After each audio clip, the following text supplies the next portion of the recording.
The main dude of this story was Kim Jen. 30 years old, dead serious, but kinda lost in life. He'd been grinding for 7 years straight, trying to pass the civil service exam. His whole youth burned away in libraries and cheap coffee. Kim was just your regular guy. No magic, no powers, no flashy gamer skills. A decade ago, the world went sideways. Gates ripped open right in the middle of Seoul, and monsters poured through like hell just clocked in for work. A few lucky survivors awakened weird powers, calling themselves players. They became legends overnight. Kim once dreamed of being one of them, a player who could crush monsters and make headlines. But reality hit hard. No talent, no awakening, no miracle. So now, all he could dream about was passing that damn exam. One day, while he was eating lunch alone, he overheard 2 guys talking about some viral video. They were hyped about a dude who fought like a beast. His moves were insane. Then one of them looked straight at Kim and mentioned that he once took the player aptitude test. They called him the Dead Genius, a nickname that burned like salt on a wound. His talents had been discovered too late. By the time they ran the extra tests, the talent panels were already closed. No way to activate what was buried inside. Kim had one fleeting chance to flip his destiny. Normally, those panels shut down before you hit 20, and his did. His future got locked away before it even began. Kim kept quiet, but heard every word. He knew the truth better than anyone. His shot at becoming a player was long gone. 7 years ago, he gave it one last go, retaking the test as a desperate gamble. It was a government-run screening program meant to detect hidden player traits, like a last-ditch hope for the untalented. The test measured potential and revealed any active talents you had. But for Kim, the results were worse than nothing. Not only did he lack talent, his stats basically mocked him. Even the head of the Player Association's HR department came personally to hand him the results. That's how bad they were. Kim barely scraped through high school. He wasn't great at anything. Not smart enough, not strong enough, just painfully average. Life for talented players was a whole different universe. Fame, wealth, power. For people like him, just endless grind. Hoping to be a player was pure luxury. A fantasy for someone stuck in reality. After lunch, Kim went home, shoved his disappointment down, and hit the books again. That night, he rewatched documentaries about the chaos in Seoul when the gates first appeared. The story was narrated by Ma San, one of the first great players, a guy who turned disaster into his legend. Ma San always preached that effort beat talent, claiming he was living proof. Kim scoffed. To him, that talk was garbage, just fairy tales for people born lucky.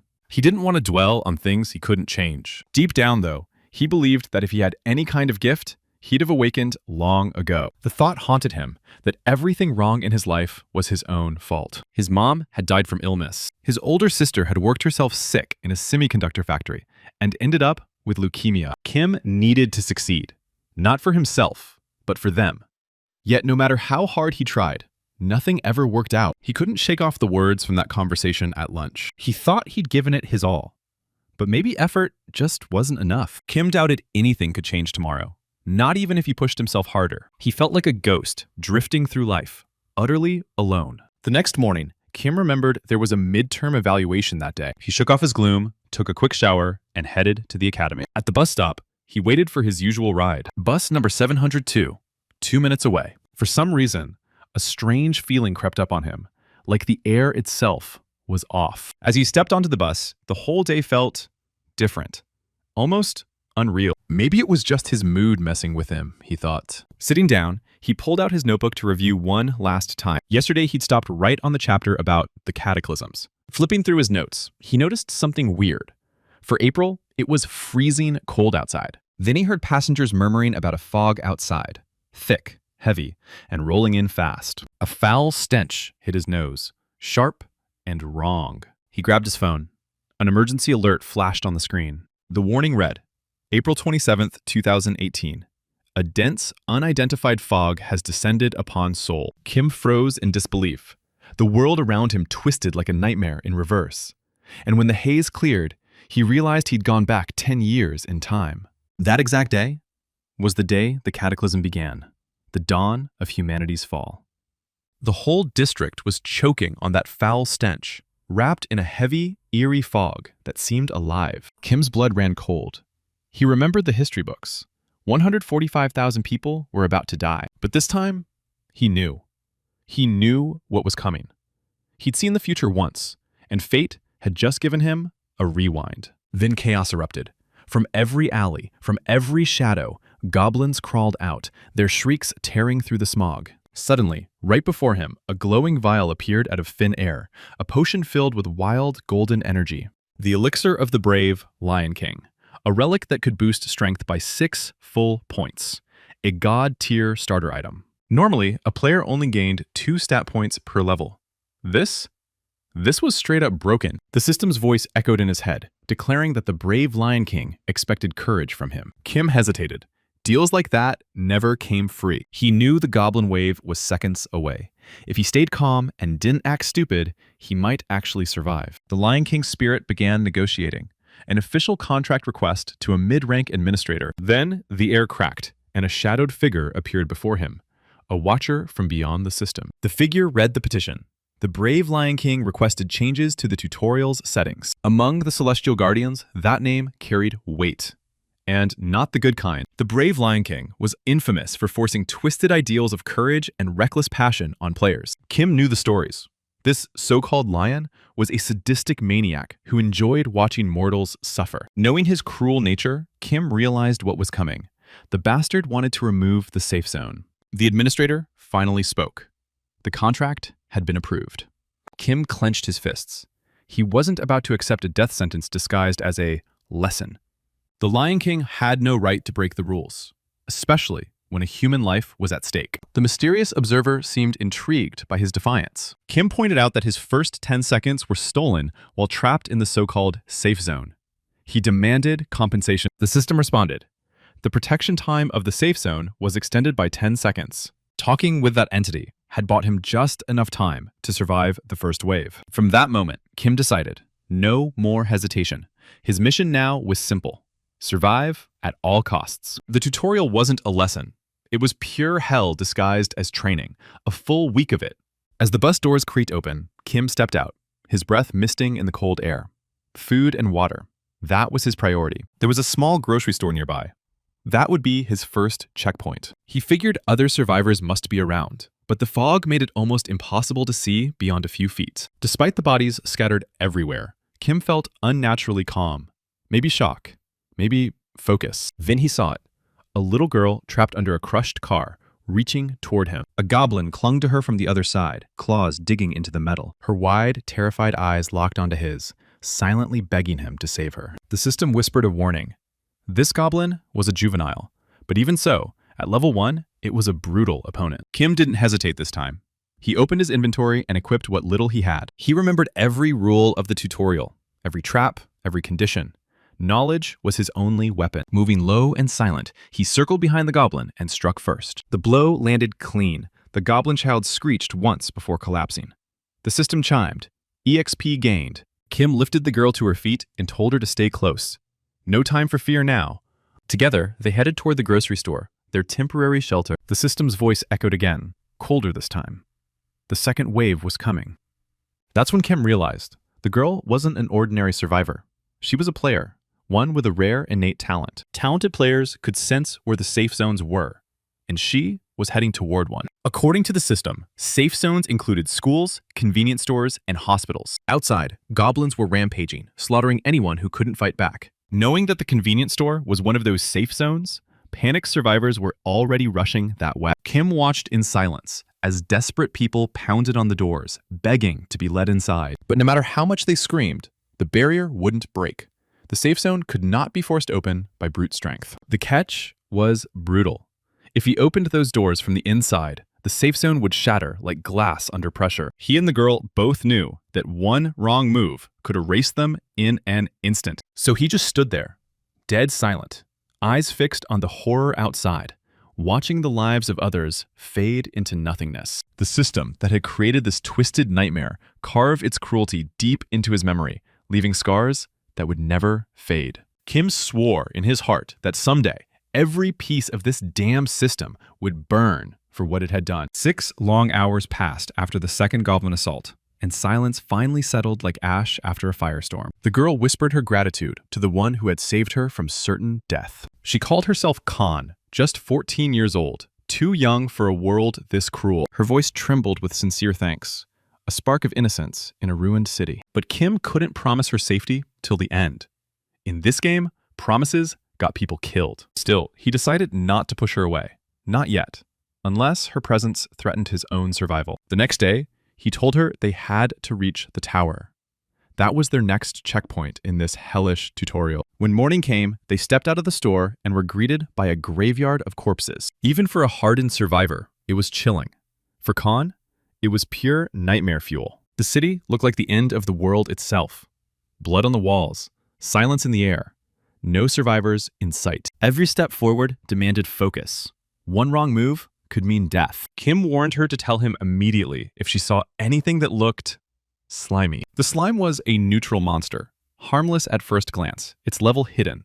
It was the safest kind of prey, something even a child could take down. Kim wasted no time. He cut through it in one clean motion, earning his first bit of experience. He explained to Khan that whenever a slime crossed their path, they'd take it down for steady growth. The moment he spotted one, he struck fast, precise, and ruthless. His body pulsed with light as his level rose, power flowing through his veins like electricity. Khan watched, realizing that each monster he killed made him stronger, faster than she could have imagined. The hero cut down slime after slime with his blade, moving like a seasoned fighter in training. With every swing, his level climbed, and extra stat bonuses stacked up like destiny calling his name. He remembered the Fist King, a legend from old records who'd once endured the same deadly training. Bonus points existed, but even the Fist King had struggled to earn them.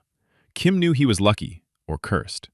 He recalled his own retest, the one that had branded him talentless. Maybe he was one of those players who shined bright only in the beginning, a flare before the fall. Yet he'd survived this far, hit level 3, and even caught the eyes of a few guardians. Hope burned quietly within him that somehow this nightmare would lead to his ultimate goal. He had to survive, not for glory, but to earn enough money to save his mother. Along the road to the tower, they kept cutting through slimes like a storm sweeping leaves. Each bonus point gained shocked him, the numbers rising faster than he'd ever seen. That's when he uncovered another secret of the system. Once you hit level 5, party formation became available.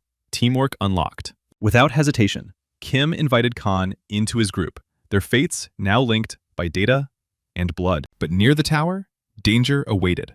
A lurking beast stood in their path. As they approached, a fox-like creature appeared, eyes glinting with eerie calm. It looks neutral, but Kim sensed something off. A hidden passive skill beneath that soft fur. Khan wanted to sneak past quietly, praying it wouldn't notice them. But fate had other plans. A whole pack of foxes lunged from the shadows, snarling.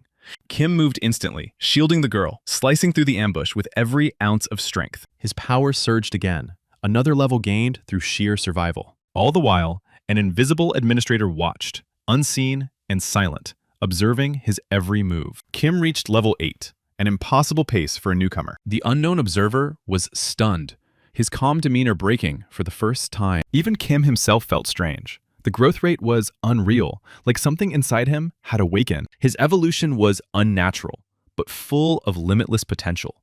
A storm waiting to be unleashed. Kim laid out his plan to the girl, a strategy forged from experience and survival instinct. If she wanted to live through this madness, she had to follow his commands without hesitation. To prepare her for the bloodshed ahead, he handed her his old iron gauntlets, worn, heavy, but reliable. Entry into the tower's dungeon required at least level 5, a barrier for the unprepared. Using his growing strength, Kim guided them through the gate and down into the underground of the tower. Inside, the air was thick with danger.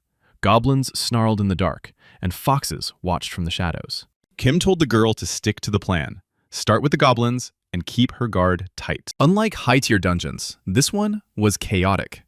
Bloodthirsty goblins and neutral foxes sharing the same cursed space. He was impressed by the girl's precision, her movements sharper than he'd expected. The goblin attacks barely scratched her. Her defense was holding perfectly. She exceeded every expectation, proving she wasn't just dead weight. Seeing her exhaustion after the wave of kills, Kim told her to rest. The calm before the storm. The first floor was cleared, which meant one thing. The mini-boss would appear soon. While she continued to finish off the remaining foxes, Kim's focus sharpened. Then, everything froze. The system triggered a pause effect, halting the flow of battle. The administrator, hidden within the code, was irritated by Kim's behavior. He was acting too confident, as if he already knew every twist in the story. The unseen observer judged his actions as reckless, borderline suicidal. After all, the upcoming mini-boss was no joke, a goblin soldier, level 13. The admin sent a silent warning. This one's stats were boosted, way beyond standard scaling. She believed Kim was punching way above his weight class.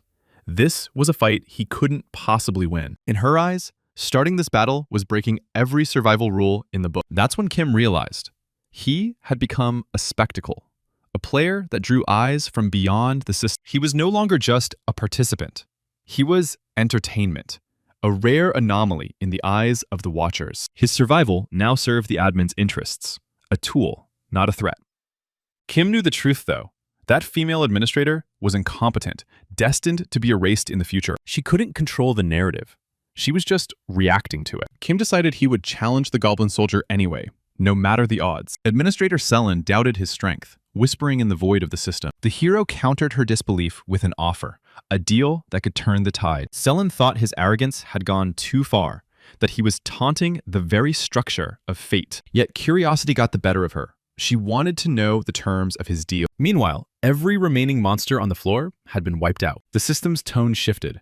The goblin soldier had spawned. Kim hadn't expected the creature to be that massive. It towered over him, armored and roaring. He knew the key to victory lay in dodging its deadliest skill, a single spear throw that could erase anyone in one hit. He and Khan took cover behind a broken ATM, the tension heavy in the air. Then the fight began.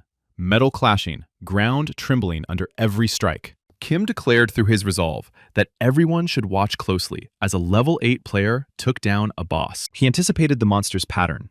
After the lethal spear throw, it would immediately rush the survivors. There were two possible attack routes, both deadly, both predictable. The heroes read its movements like an open book, syncing perfectly under pressure. Kim unleashed every ounce of strength he had, striking with precision and fury. Meanwhile, Khan fought off the smaller mobs, keeping their flank clear. The hidden observer was stunned by the raw power Kim displayed. She hadn't expected this kind of combat prowess from someone still at level 8. His movements were different. Not random, like most players, but calculated, efficient, almost professional. Yet even she thought that no matter how skilled he was, the goblin soldier was beyond his reach. But then, the glow returned. His level rose once more, reaching 9 in the heat of battle. The system flashed a notification. The durability of his iron sword was dropping fast. Leveling up didn't just give stat points. It restored his health, surging through his veins like pure adrenaline. Kim had learned to exploit that mechanic, using the low-level dungeon and rapid XP gains to his advantage. The goblin soldier refused to back off, hammering him with relentless strikes that shook the ground. But every hit only fueled Kim further. His level rose again, breaking into double digits. The hero stood firm, tanking the monster's blows with grit that bordered on madness. With perfect timing, he spun around and drove his sword straight into the creature's back. The iron blade couldn't handle that much power. It shattered into pieces upon impact. The system flared with recognition, announcing Kim's victory over the goblin soldier. He was the first.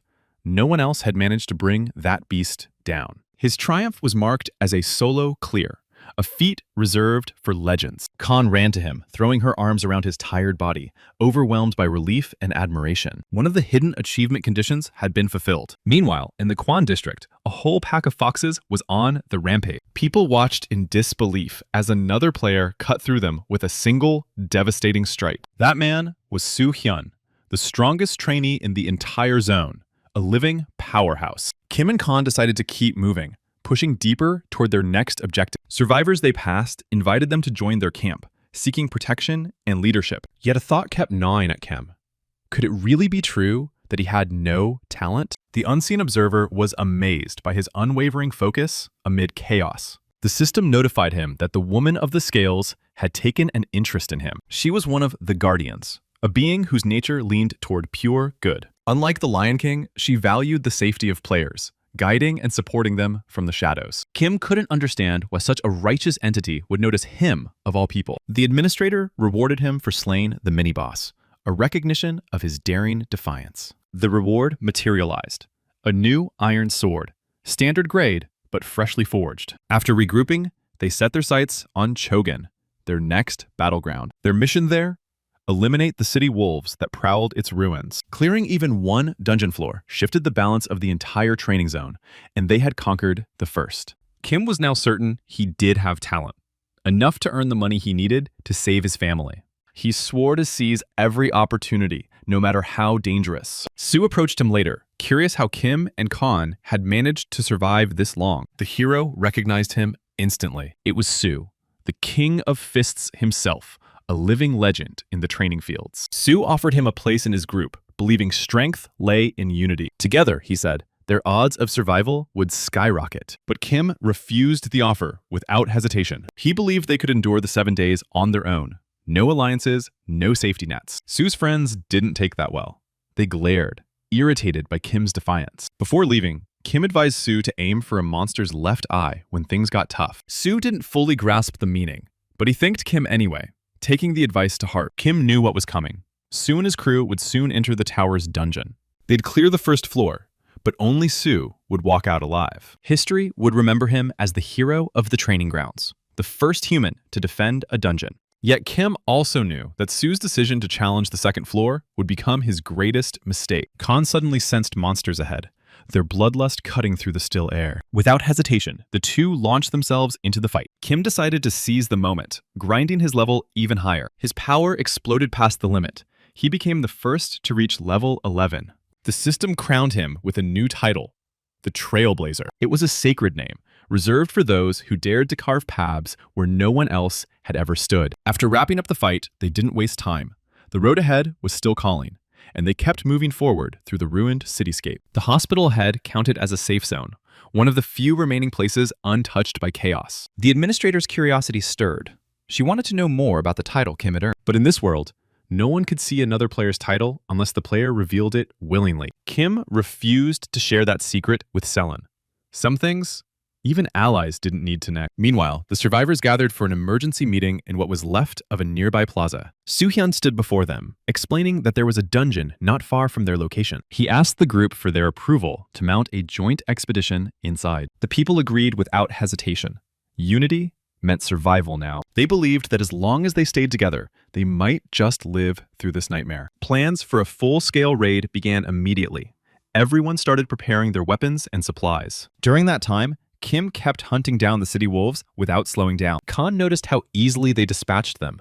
Their progress was almost unreal. Now that Kim had reached level 12, his strikes were faster, sharper, deadlier. When he spotted the last wolf, he cut it down before it could even blink. The system pinged. All hidden figure conditions had been met. That could mean only one thing. The Wolf King was about to appear. Kim hadn't expected the boss to spawn here. Not this soon, not in this zone. He ordered Khan to take cover behind a car, his tone calm but urgent. He'd known hidden bosses existed in the tutorial, but he never imagined he'd actually face one. The power gap between them was massive, almost impossible to bridge. And by now, it was too late to run. The beast was already approaching, step by thunderous step. Kim quickly downed a strength elixir, forcing his shaking hands to steady. His muscles surged with power, 6 points added in an instant. The Wolf King lunged with terrifying speed, crashing into him like a freight train. Kim realized that killing such a monster head-on was out of the question. At his current level, his best option wasn't to fight. It was to survive. The only tool he had left was the blade sharpening oil he'd been saving for emergencies. As the wolf pounced again, Kim spilled the oil right beneath its claws, turning the ground slick. The elixir's strength still burned in his veins, giving him one more shot. Using both agility and wits, he pivoted, shoving the beast into a nearby water channel. But the monster clawed its way back out, shaking off the splash like it was nothing. Khan gasped. The Wolf King's form had started to shrink. Water had always weakened their kind, stripping their power until they resembled ordinary wolves. The girl was stunned by the turn of the battle. This wasn't luck. It was pure instinct and brains. Kim closed the distance, his sword gleaming with the last of his strength. With one decisive strike, he brought the beast down. The system chimed again. Level 13 unlocked. Defeating the hidden boss earned him a new title, Elite Hunter. The brave Lion King laughed somewhere beyond the screen, mocking Kim's dirty tactics. The administrator confirmed the data. Kim's current level had reached 15. She took the time to explain the concept of the item shop. Inside it, players could trade their hard-earned coins for powerful gear and rare supplies. The title Elite Hunter was special, available only in the tutorial zone, usable even against living beings. Kim and Khan advanced toward the second floor of the dungeon. Kim knew what awaited them, a creature far stronger than any goblin soldier. It was the same monster Soo-hyun was battling inside the dungeon. Kim understood that one more strike would decide everything. Soo, on the other side, was shocked that his powerful blow had done nothing. The monster hadn't even flinched. And then, in that split second, Soo remembered Kim's words, the warning about the monster's left eye. The memory hit him. When facing a massive beast, the key was always the eyes. That was the weak spot. But before he could strike, the monster lunged first, moving with brutal, unnatural speed. Just then, the doors burst open. Kim and Khan stormed into the room like a surge of hope in a losing battle. Kim's gaze swept the area. The ground was covered with the wounded. They were barely clinging to life, but they were still breathing. Without hesitation, he pulled out a vial of weak healing potion from his inventory. One of the injured men tried to warn them, his voice trembling, that staying meant death, that the monster would kill them all. Kim handed the potion to Khan, instructing her to divide it among the wounded, even if it wasn't much. He ordered everyone to stay down, not to move. This fight was his alone. Then, tightening his grip on his sword, Kim stepped forward, ready to face the monster head-on. No one in that room knew the second-floor boss better than Kim did. These creatures were known for insane endurance and a pain threshold that bordered on immortality. The magical troll possessed both boss-level resistance and absurd durability against physical strikes. The only way to bring it down was through relentless, non-stop assault. No hesitation, no breaks. The beast roared, charging at Kim with enough force to shake the walls. Khan's eyes widened. She couldn't even read the monster's level. This was something completely beyond the usual enemies they had fought. The system's rule was clear. If a level didn't display, it meant the opponent was far beyond your reach. 10 levels apart.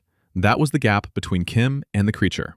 Beating it through brute force was impossible. Pure suicide. But since running wasn't an option, there was only one path left. Fight smart or die trying. Kim coated his blade with sharpening oil, prepping it for both precision and power. The wolf-like troll launched its first attack, a lightning-fast leap straight toward his throat. Kim countered by gulping down another elixir, his body igniting with new strength. Power surged through his veins like fire, his movements sharper, faster, heavier. He knew the only real strategy?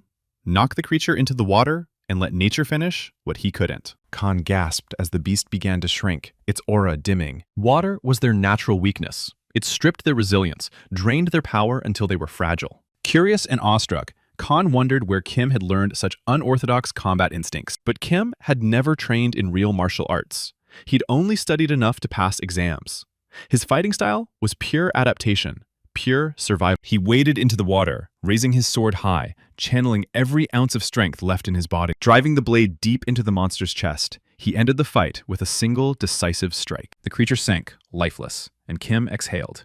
The battle had ended faster than he'd expected. The monster had been so powerful that its defeat instantly boosted his level. The system rewarded him with the title Elite Hunter once again. Somewhere beyond the screen, an unseen observer watched in awe, impressed by his strategy, and decided to sponsor him. Looking up, Kim saw Celine appear before him again, her expression unreadable. Seeing his level jump, she decided to explain the mechanics of the item shop. Inside that digital space, players could trade coins for anything: potions, weapons, or rare relics. Since Kim was still in the tutorial zone, the shop's inventory was limited to beginner-level items. He figured that with his current funds, he could stock up on plenty of healing and buff potions. Celine then asked about his real name, curious to learn who this fearless player actually was. Kim had no interest in answering. That part of him stayed locked away. Instead, he turned his attention to the shop's interface, planning to test its options himself. He decided to maintain his mystery.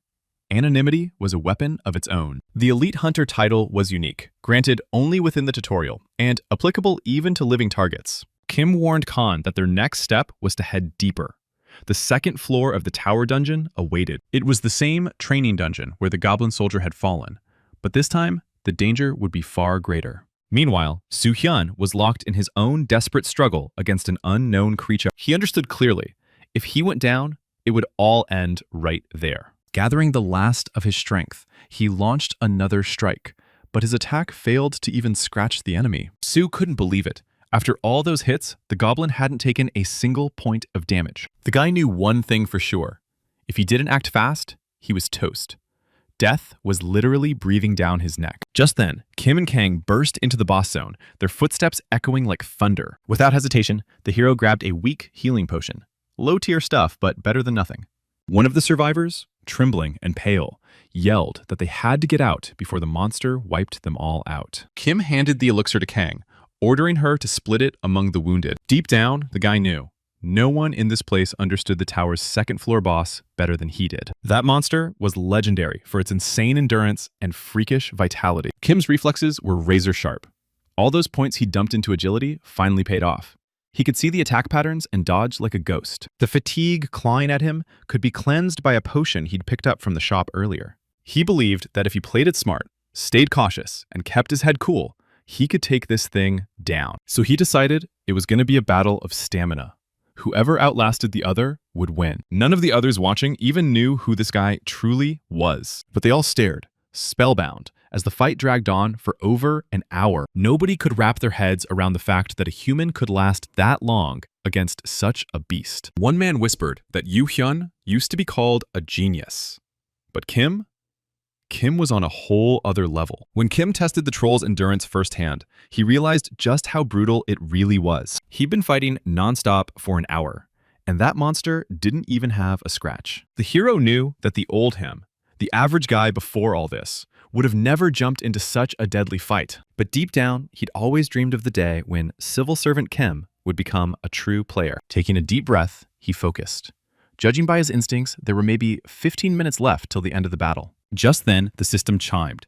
The brave Lion King had decided to bless him. His next attack would deal massive, 100% boosted damage. The hit landed like a meteor, a double strike that shattered the air. At that point, damage numbers didn't even matter anymore. The entire strategy the hero had built fell apart the moment the Lion King interfered. One of the survivors stood frozen, unable to believe the guy had taken down the boss all on his own. Meanwhile, Sue, regaining consciousness, turned to Kang and asked what the hell had just happened. He could feel it. The monster's aura had completely changed. Something about it didn't feel right anymore.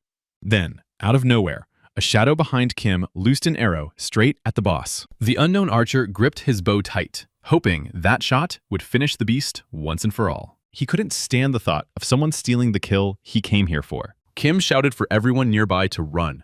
Fast. He warned the stranger that if he stayed, there'd be no saving him. The guy blinked, totally confused. He couldn't understand what Kim meant. Then came the system alert. The magic troll had gone berserk. The boss entered berserker mode. Kim roared for everyone to get out. The boss zone itself was collapsing. He and Kang sprinted toward the excavation site. The tower's boss room could hold 15 people at once, but now it was turning into chaos. The unknown archer didn't make it out in time. The boss caught him. Kim and Kang bolted for the exit, trying to shake the monster off their trail. Kim clenched his fists. This was on him. His mistake. His fault. He realized there were no safe spots left in this dungeon. But then he remembered there was one more safe place. The parking zone. So they decided to take the emergency stairs down to the second underground floor. The safe zone was located right there, on the second level of the parking area. When they opened the door, their blood ran cold.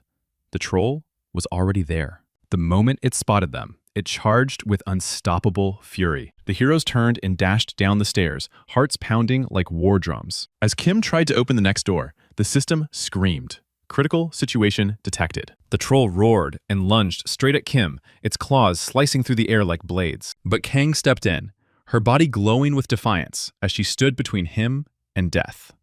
She unleashed every ounce of strength she had, summoning her power to block the monster's crushing strike. In that instant, Kim realized she'd activated the Platinum Shield, a skill far beyond her usual level. When he turned toward her, his heart froze. Kang had collapsed, completely unconscious. The monster wasn't done. It raised its arm again, ready to deliver a fatal blow. Kim scooped Kang into his arms and bolted, pushing his body to its absolute limit. He knew he had to cross the danger line, the point of no return. Ahead of him shimmered a glass door, the only barrier between survival and annihilation. Without thinking twice, he lowered his shoulder and smashed through it. Beyond that threshold lay a secondary safe zone, one the troll couldn't step into. Only rare monsters could bypass a sanctuary's protection, and this one wasn't among them. Even in berserk mode, the creature couldn't break the invisible wall. Meanwhile, Kim tried desperately to bring Kang back to consciousness. Her arms were mangled and bruised, a clear price for her sacrifice. He didn't know when she'd managed to learn that new skill, but without it, they'd both be dead. Then he noticed something strange. The troll's body was dissolving, fading into ash. The magic troll had been slain. The system announced that the kill was credited to a player under level 20 who'd been closest to the monster. A second alert rang out. The training zone was collapsing after the boss's death. People in the city looked up, realizing the simulation was ending. On the second floor, only Yu Hyun had managed to survive. Kim called out to Celine, reminding her of the deal they'd made. He wanted to upgrade the item shop's rank. He needed better tools to save the girl. But Celine explained that the shop's rank could only rise sometime after the training phase was over. She didn't quite understand why he wanted such an exclusive contract in the first place. Still, the pact between player and administrator had been signed. From that moment, the Watchers could observe the player only through their assigned administrator. The more attention a player drew, the greater the rewards their administrator received. Kim figured he was probably infamous by now. The guy who attracted chaos wherever he went. That alone must have made him a hot asset. Purchasing an elixir, he gently poured it into Kang's mouth. He knew that without her, he would have been dead long ago. He owed her everything. His survival. His second chance. So he vowed to do whatever it took to bring her back. His efforts paid off. Her eyes fluttered open. Relief washed over him, a rare, genuine smile breaking across his face. Kang, still weak, couldn't understand why he'd saved her after saying he'd abandon her if she became a burden. Kim admitted that he just couldn't walk away and leave her behind. Tears welled up in Kang's eyes at those words, emotions breaking through her warrior's shell. Then the hero turned to Celine again, asking her to calculate the list of individual rewards. Smirking, he reminded her that they'd never actually finalized the shop rank upgrade. To confirm it in the system, they would have needed a signed document. And that never happened. Kim pointed out that it was the administrator's own fault for not preparing the contract properly. Suddenly, the system interface materialized before him in a flash of light. Glancing at it, Kim's eyes widened. He'd hit the jackpot. The 7-day training had officially ended. The surviving players were rewarded according to their performance. Kim knew there was no way anyone could replicate his result without mastering the exact battle strategy. Because of his interference, the entire training sequence had shifted, and he hoped his reward would reflect that. When he opened his status window, he noticed 3 bonus stat points waiting for him. Celine announced that the top-tier hunter had leveled up his rank, a true upgrade worthy of attention. Even the title of Excellent Hunter was already a flex, but the bonus damage it added made his attack speed absolutely wild. He'd managed to complete conditions so brutal that most wouldn't even dare attempt them. No one had ever thought such an incredible title could even be earned in that zone. Yet even that glory couldn't compare to the final reward waiting for him. Kim had survived a deadly situation by trusting his sixth sense and fulfilled the conditions for fusion. Hardly any records existed about this technique, and the few that did were vague, almost useless. It was a rare enhancement method, barely known even among elite players. The fusion of the sixth sense, which he had gained from the troll, was now unlocked. He also had access to the Eye of the Cold-Blooded Observer, a rare relic from the beta test era. Plus, he still had the training bonus from his Excellent Hunter title. So he made the call to fuse the sixth sense with the Eye of the Cold-Blooded Observer. The instant he began, his heartbeat thundered like it was about to explode from his chest. The fusion process tore through his body with unbearable pain. If his willpower cracked even for a moment, he could have died right there. Kan had no idea what was happening to her friend. She could only watch in shock. The fusion succeeded, and Kim collapsed to the ground, his body drained of all energy. After some time, he woke up in bed, his vision hazy and mind spinning. Somewhere in the distance, he thought he heard an alarm blaring, distorted and unfamiliar. When he looked around, he saw a girl sitting beside him. It was his sister, staring at him with a mix of worry and disbelief. Kim couldn't make sense of what was going on. She asked where he'd been all this time. He'd gone off to training a week ago and vanished without a word. She was just relieved that her brother was safe and alive. That's when Kim realized he'd gone 10 years back into the past. His sister couldn't understand why he'd made everyone so anxious for his sake. Kim figured the fusion had ended the moment he'd lost consciousness. And in that void, he thought he heard his sister crying because of his cursed gift. He swore to himself he'd never make her cry again. At least now, she wouldn't have to break herself working in a factory just to survive. And maybe now, he could finally help their mother, too. He vowed to give everything he had to change their fate. Just then, Khan burst into the room. She ran straight to him and wrapped him in a tight hug. And that's when it truly hit him. he had returned to the past. Those 7 days of training had been hell itself, a nightmare he'd never forget for the next 10 years. That inferno tested not just talent, but luck, endurance, and pure will. But even so, Kim was simply grateful. Grateful that he'd survived it. In the end, he had gained powers beyond anything he could have imagined, and this time, he swore he would change everything. A month passed since the great catastrophe that struck in Chonno. Out of 150,000 victims, only 5,000 had survived. That was when the strange phenomenon called the training appeared in Seoul. Countless people were left broken, haunted by the loss of their loved ones. On the anniversary of that tragic event, a news studio invited a special guest, Soo, the man who had endured the training, guiding and saving others, even in the depths of hell. Rumor had it that he'd fought monsters bare-handed. The host even mentioned that he'd been awarded a title reserved only for those who'd survived the training. But when the young man humbly said that the true heroes were the people beside him, the room fell silent. The journalist smiled, believing he was just too modest to call himself a champion. Soo began recounting the story of a boy and a girl who had once been trapped underground during the training. He admitted that the male player had been far stronger than him,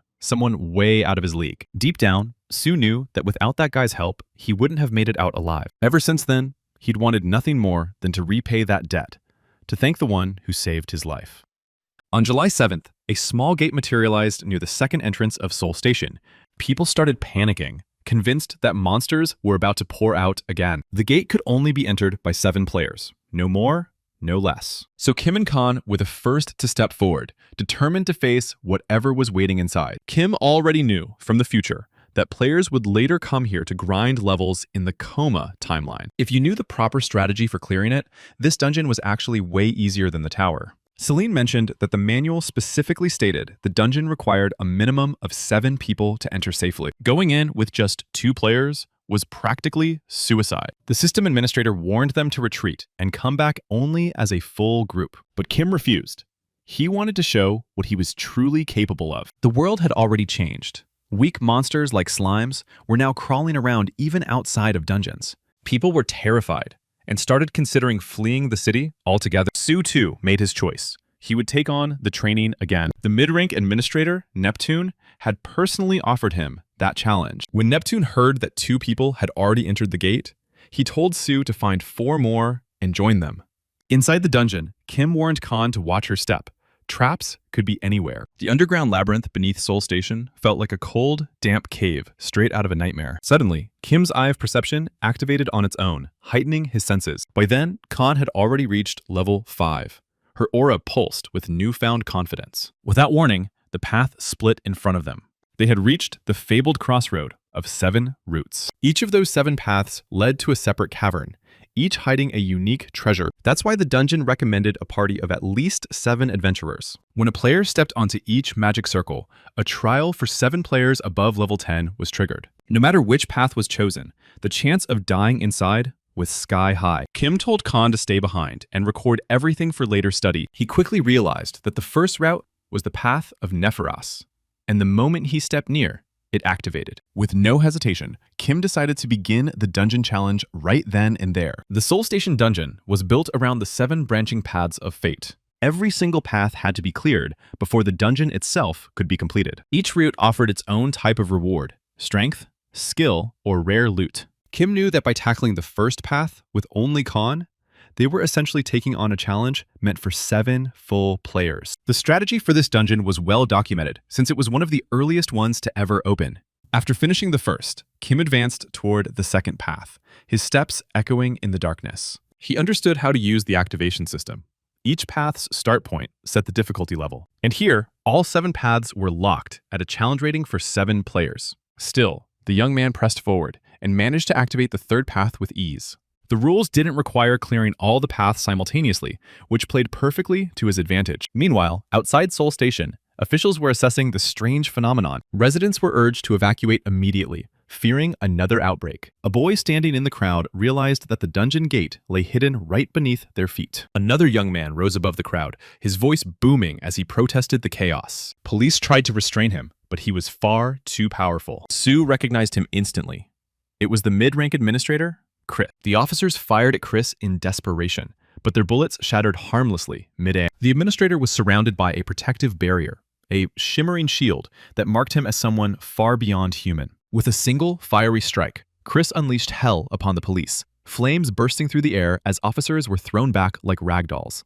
To him, humans were nothing more than noisy insects, always buzzing, always in the way. Drunk on his own power, Chris decided it was time to turn this chaos into a game, one where players were his pawns. As he turned his head, his gaze locked onto a boy standing in the crowd, someone who didn't flinch even in the face of his fury. Another player appeared beside him, a man named So, his presence calm but dangerous. Kim recognized him immediately, the same fighter he'd seen during the Goblin Raid. Back then, while others ran in terror, So had reveled in the slaughter, dancing through the blood-soaked battlefield with a smile that sent chills down spines. Now, So and his group had decided to tackle the Soul Station dungeon as well. To him, this dungeon wasn't a threat. It was an opportunity, a golden door to power that others couldn't even dream of. He believed missing this chance would be an unforgivable mistake. So made up his mind to invite Kim into their party, knowing his strength could turn the tide. Meanwhile, deep inside the dungeon, Kim was already locked in combat with a massive black bull on the first path. Determined to clear it quickly, he focused all his energy into a decisive strike. The beast roared once before collapsing. Kim had slain the black yak effortlessly. The system chimed, rewarding him with a surge of experience points. By the end of the battle, 30 monsters had fallen to his blade. Khan watched in awe, completely captivated by the way he fought. Every movement sharp, deliberate, lethal. She had fought alongside other players before, but never had she witnessed technique like his. Kim told her to keep practicing, that one day, if she stayed relentless, she'd reach the same level. To him, training wasn't about comfort. It was about pushing until there was nothing left to give, like you were fighting the world itself. Khan didn't fully understand his words, but in her heart, she knew they carried truth. When she lifted her head, her eyes caught a faint glimmer, a ring, hovering just above a pedestal. Kim had been expecting it. His instincts told him this was their reward. With that, they completed the first path, a flawless victory. Without resting, the two headed straight toward the second route. At the same time, another group of players approached the dungeon entrance. They were discussing how different this dungeon felt compared to the tower. Darker, heavier, more alive. Sue remembered the last dungeon too well. 10 players had died there, and even he hadn't been strong enough to defeat the monster. The memory still burned in his mind, a scar carved by failure. This time, they vowed to move forward, to clear everything in their path, without hesitation. As they advanced, multiple tunnels stretched before them, like veins branching into the earth. So took the lead, suggesting they check the nearest path first. Meanwhile, Kim and Khan discovered a pendant deep within the second tunnel. The system identified it as the Pendant of Dugo, a rare and valuable relic. Together, they continued toward the third path, determination burning brighter than ever. Yet Kan couldn't shake the feeling that she was too slow, too weak. While she struggled with one monster, Kim had already cut down several. Watching him, she realized he was strong enough to face everything alone. A pang of guilt struck her. She thought she was only slowing him down. But Kim disagreed, his eyes firm with unspoken conviction. And so, side by side, they pressed onward to the third path. There, new monsters emerged from the darkness, their growls echoing through the cavern. Suddenly, something struck Khan in the head. A sharp, solid object. Looking down, she saw it was a horn, still warm and dripping with energy. Kim told her to take on the bulls herself. It was her fight to win. With a deep breath, Khan stepped forward, raising her shield as the bulls charged. Kim called out that the creature couldn't truly harm her, not if she believed in her defense. Hearing that, she activated her provocation skill, drawing the monster's attention. The moment they struck, she countered perfectly, sending the bulls staggering backward. The purple beck howled one final time before both its horns shattered, and with that, it crumbled into dust, defeated. The system chimed in, announcing the appearance of the Duranchi bracelet, another rare drop flashing into existence like a prize meant only for the bold. Their mission wasn't about wiping out every monster in sight. It was all about collecting the right loot that held real value in this deadly dungeon. After all, other players could still make their way inside at any moment, and competition here was ruthless. If they hesitated, they'd fall behind and lose precious time catching up. That's exactly what the guys were focused on, keeping their pace sharp and their goals even sharper. Sue couldn't shake the thought that nothing worthwhile had dropped for them yet. No rare items, no jackpot moments. It was bizarre. Even after taking down those massive bulls, their reward counter stayed empty, like the system itself was mocking them. So, without wasting time, they decided to move toward the Dugo path. As soon as they crossed onto the second path, they stumbled upon corpses of slain bulls, all missing their horns. So figured someone had beaten them to it, clearing the way and snagging the rewards. But that made no sense. They were supposed to be the only group entering after Chris had cleaned the route earlier. That realization didn't sit well with him at all. Something about it felt off, maybe even dangerous. He suggested they quickly deal with the remaining bulls and switch to a different path before things got messier. So, and the others silently agreed, each lost in their own uneasy thoughts about what might be waiting ahead. Meanwhile, Kim and Khan had already reached the 6th junction, the so-called Path of Victory. There, another burst of experience points hit them like a surge of raw energy. The system then announced the acquisition of Victoria's Shield, a legendary defense item radiating with divine light. Kim hoped to hand that key item over to his partner. It felt like something meant for her. Their collection was shaping up nicely. Athena's pendant, Zenith's staff, and now Victoria's Shield. All that remained was the final key item from the last path, the piece that would complete their set. So they pressed forward, ready to face whatever came next. When Khan looked up, she noticed a group of players approaching from ahead. Kim had known they'd be caught up eventually, but it happened later than he'd expected. The hero quickly realized these were the players who had entered after them, and the moment he spotted Sue among them, he understood. The guy had ties to this group. Sue himself didn't expect to see Kim either. The tension in the air was palpable, so asked if they were the ones who'd taken down the monsters on the previous paths. Because Kim had traveled 10 years back in time, everyone looked so much younger, unfamiliar, yet hauntingly recognizable. But he already knew where this was heading. This group would later evolve into the dark organization known as Terror. They would become the army of the Demon King himself. Their power was enough to rival even the legendary 8 heroes. The chaos and cruelty they unleashed would stain history itself. So had already begun to see himself as their leader, infamous for his ruthless nature and ambition. Kim had expected to encounter one of them someday, but not this soon, not here. The group had been observing Kim's moves closely, studying how the hero fought. They figured there was no way he and Khan could have cleared the dungeon alone. So, made his move, suggesting they team up to clear the dungeon faster. He argued it'd be safer and way more efficient that way. Plus, they could always split the loot evenly once it was over. Since the dungeon technically belonged to no one, he assumed it was a fair deal. Kim agreed, but only under one condition. The key item from the 7th path would belong solely to him. Together, they stepped onto the 7th road, the path of Lucky Tool. Their teamwork boosted their speed dramatically, but Khan couldn't shake a feeling of dread creeping up her spine. Kim wasn't moving with his usual precision.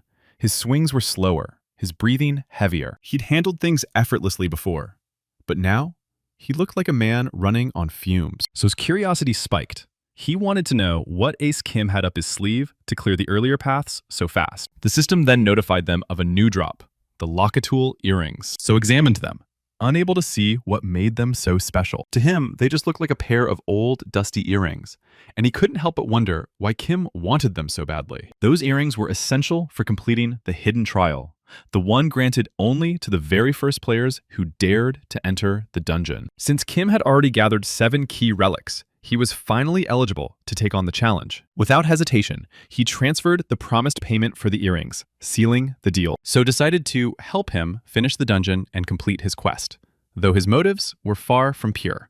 He ordered his group to follow his lead, masking his ambition behind a confident grin. Khan couldn't help but ask if Kim was all right. He looked utterly drained, his energy flickering like a dying flame. Through the eye of perception, Kim could see So's true colors, a swirling mass of deceit and malice. Instead of confronting him outright, the hero decided to wait, to see how long So could keep up the act before his rotten nature surfaced. Eventually, Kim reached the Mandra Plaza, a place steeped in mystery and silence. At that moment, the eyes of the massive stone statue of Mandra suddenly snapped open, glowing with an ancient light. The plaza only revealed itself once all 7 paths had been cleared, the final stage of the dungeon's grand design. Its name came from the fact that no one had ever figured out how to complete the Mandra statue's trial. As the group watched, the statue began to move, its stone lips shifting as if it were alive. It declared that only the worthy could remain in its presence. All others would be cast out. Kim hadn't come this far just to quit now. His heart blazed with determination. He was ready to prove exactly what he was capable of. The statue accepted his resolve and chose to put him to the test. The heroes would have to undergo a sacred trial to complete the dungeon's conquest. Failure meant annihilation, the destruction of one's very heart and soul. The first phase required him to offer up all 7 key relics in the precise order of the dungeon's paths. Without hesitation, Kim placed every treasured item before the statue. By doing so, he proved himself worthy in the eyes of the ancient guardian. The statue then asked for his name, the name of the one who had conquered its trial. In that instant, Kim recalled a video he'd once seen online. It had explained that the Mandra statue wasn't just a relic. It was the guardian of the ranch. It stood watch over the 7 pastures where the mighty bulls once roamed. The ranch's master had hidden something deep within this dungeon, a treasure sealed by time. According to legend, the dungeon held a secret reward, but to claim it, one had to conceal their true name. So Kim chose his words carefully, claiming to be the one who had given the statue new life. He called himself the Rancher. The others stared in confusion, unable to comprehend what he was doing or why. The statue bowed its massive head, acknowledging the title with reverence. With that, Kim had completed the hidden quest, and he knew a rare reward awaited him. The group, meanwhile, couldn't understand why the ancient statue had bowed to him like that. Su grew uneasy, fearing something had gone wrong. Yet, deep down, he sensed Kim was no ordinary player. The statue then revealed several relics before him, treasures of immense power and history. Kim was told to choose one among them. He stood there and thought, weighing the worth of each reward in silence. So couldn't resist making a comment about the prizes, his tone laced with fake amusement. Kim told him to wait, his focus unbroken. But inside, an unsettling feeling began to rise, a sense that danger was closing in. He instantly activated the Eye of Perception once again, his lips twisted into a sinister grin. Kim felt the venom in his gaze, cold, sharp, and full of deceit. In that moment, So's true nature was fully exposed, believing the hero couldn't see through him. Kim made his choice, the Mandra gauntlets. These gloves held divine resistance against poisons and offered powerful protection from infection and disease. The statue blessed his decision, hoping the artifact would serve him well in his coming battles. And with that, Kim completed the trial of Mandra Plaza, standing tall as its first true conqueror. The next quest, 2 Paths, had officially begun. Their mission was clear. Find a way to cross the final intersection of Seoul Station. Kim and Kang stepped forward, heading straight toward the next challenge. So couldn't hide his frustration. Kim didn't even see them as a team, just pawns in his own game. Everything about the situation screamed one thing. Kim was calling the shots, and everyone else was expected to follow. So suggested they split into 2 squads to cover more ground. Kim figured he and the girl could handle one route on their own, without breaking a sweat. To So, that sounded like pure arrogance. The guy was way too confident for his own good. He pointed out that Kim's overconfidence might give him an edge now, but it could easily lead to disaster later. Kim didn't argue. He actually agreed with So's reasoning. He asked what So thought would be the best move then. So said they needed to balance their groups carefully. His idea was to separate Kim and Kong, putting them in different teams for better coverage. Kim walked up to the girl, rested a hand on her shoulder, and smiled. A quiet act of defiance. He had zero intention of going along with So's plan, so couldn't wrap his head around Kim's decision. Kim wasn't about to waste time convincing anyone. His mind was made up. He said the girl was like a little sister to him, someone he couldn't just leave behind. So asked if they planned to stick together until the very end. He couldn't understand where Kim's unshakable confidence came from. In that case, So decided not to take Kang with him. He suggested that Su team up with Kim instead. Kim didn't object to that arrangement. Su agreed as well, calm and composed. They decided to regroup once both paths were cleared. After wishing each other luck, the groups split up, heading in opposite directions. As Kim's group entered the first path, the system chimed in, announcing that a clue to clearing the dungeon awaited at the end of the road. Since fewer than 5 people had entered, a temporary safe zone was activated. Su asked if Kim was the same person who'd shown up on the 2nd floor of the tower, the one who took down the troll. Kim didn't get why he suddenly brought that up. Lowering his head, Su thanked Kim for saving him that day. Then, lifting his gaze, he added that Kim was his hero. He was amazed to have met him again so soon. It felt almost unreal. Su asked if he could repay that debt somehow. It was clear to everyone that his gratitude came from the heart. The 3 of them continued forward together, deeper into the unknown. Up ahead, they spotted the dungeon's clear crystal, glowing faintly in the distance. Kim had expected as much. The crystal was still intact. He told his companions to take a seat and rest up. The next phase was going to be brutal, and they'd need every ounce of energy. Since the safe zone was still active, they could relax wherever they wanted for now. Sue suggested they deal with the crystal later, after they'd recovered a bit. They all agreed. It was better to save their strength for the real fight. Kim still wasn't used to hearing Sue call him by his name, Hyun. Sue, on the other hand, couldn't figure out why breaking a crystal could be so exhausting. But the truth was, clearing that crystal was directly linked to purging the entire dungeon. Since this was the final battle, a trap waiting ahead wasn't just possible, it was almost guaranteed. Several potential problems loomed on the horizon. Then came the system alert. New players had entered the area. With more than 5 participants now inside, the safe zone's barrier began to fade away. Kim calmly announced that it was time to fight those guys head on. So grinned and asked why they still hadn't cleared that path yet. He'd expected Kim to crush it way faster, given how damn confident the guy always acted. Kim stood his ground, waiting for So. He knew this moment was coming. He could tell the guy was getting comfortable, settling in for a fight. Then, without warning, So lunged at him, exploding with killing intent. In his mind, Kim could have at least shown a shred of humility, especially if he already knew he'd die by So's hand. But Kim didn't share that belief at all. So's attacks came relentless, every strike faster than the last. Yet, he couldn't figure out where Kim's unshakable confidence had gone. The guy wasn't countering, only blocking, dodging, reading the flow of battle like a ghost. Kim's defense was airtight, but So wanted blood. The other players decided to jump in, drawn by the chaos. They shouted that they'd spare Sue's life if he just handed over the girl. So was getting bored. Kim wasn't attacking, just dancing around every blow. Against monsters, they'd been evenly matched. But in a duel between players, Kim looked weak to him. He saw no killer instinct, no fire, just calm precision. Kim, however, knew exactly what was going on. His opponent still hadn't mastered the art of the shadow strike. So mocked him, saying to keep showing off, since that'd only make it easier to finish him. Kim asked if So still planned to kill them, even if he didn't betray Kang. So admitted that before, he might have let Kim walk away, but now he decided to end him and take the girl for himself. That's when Kim finally struck back.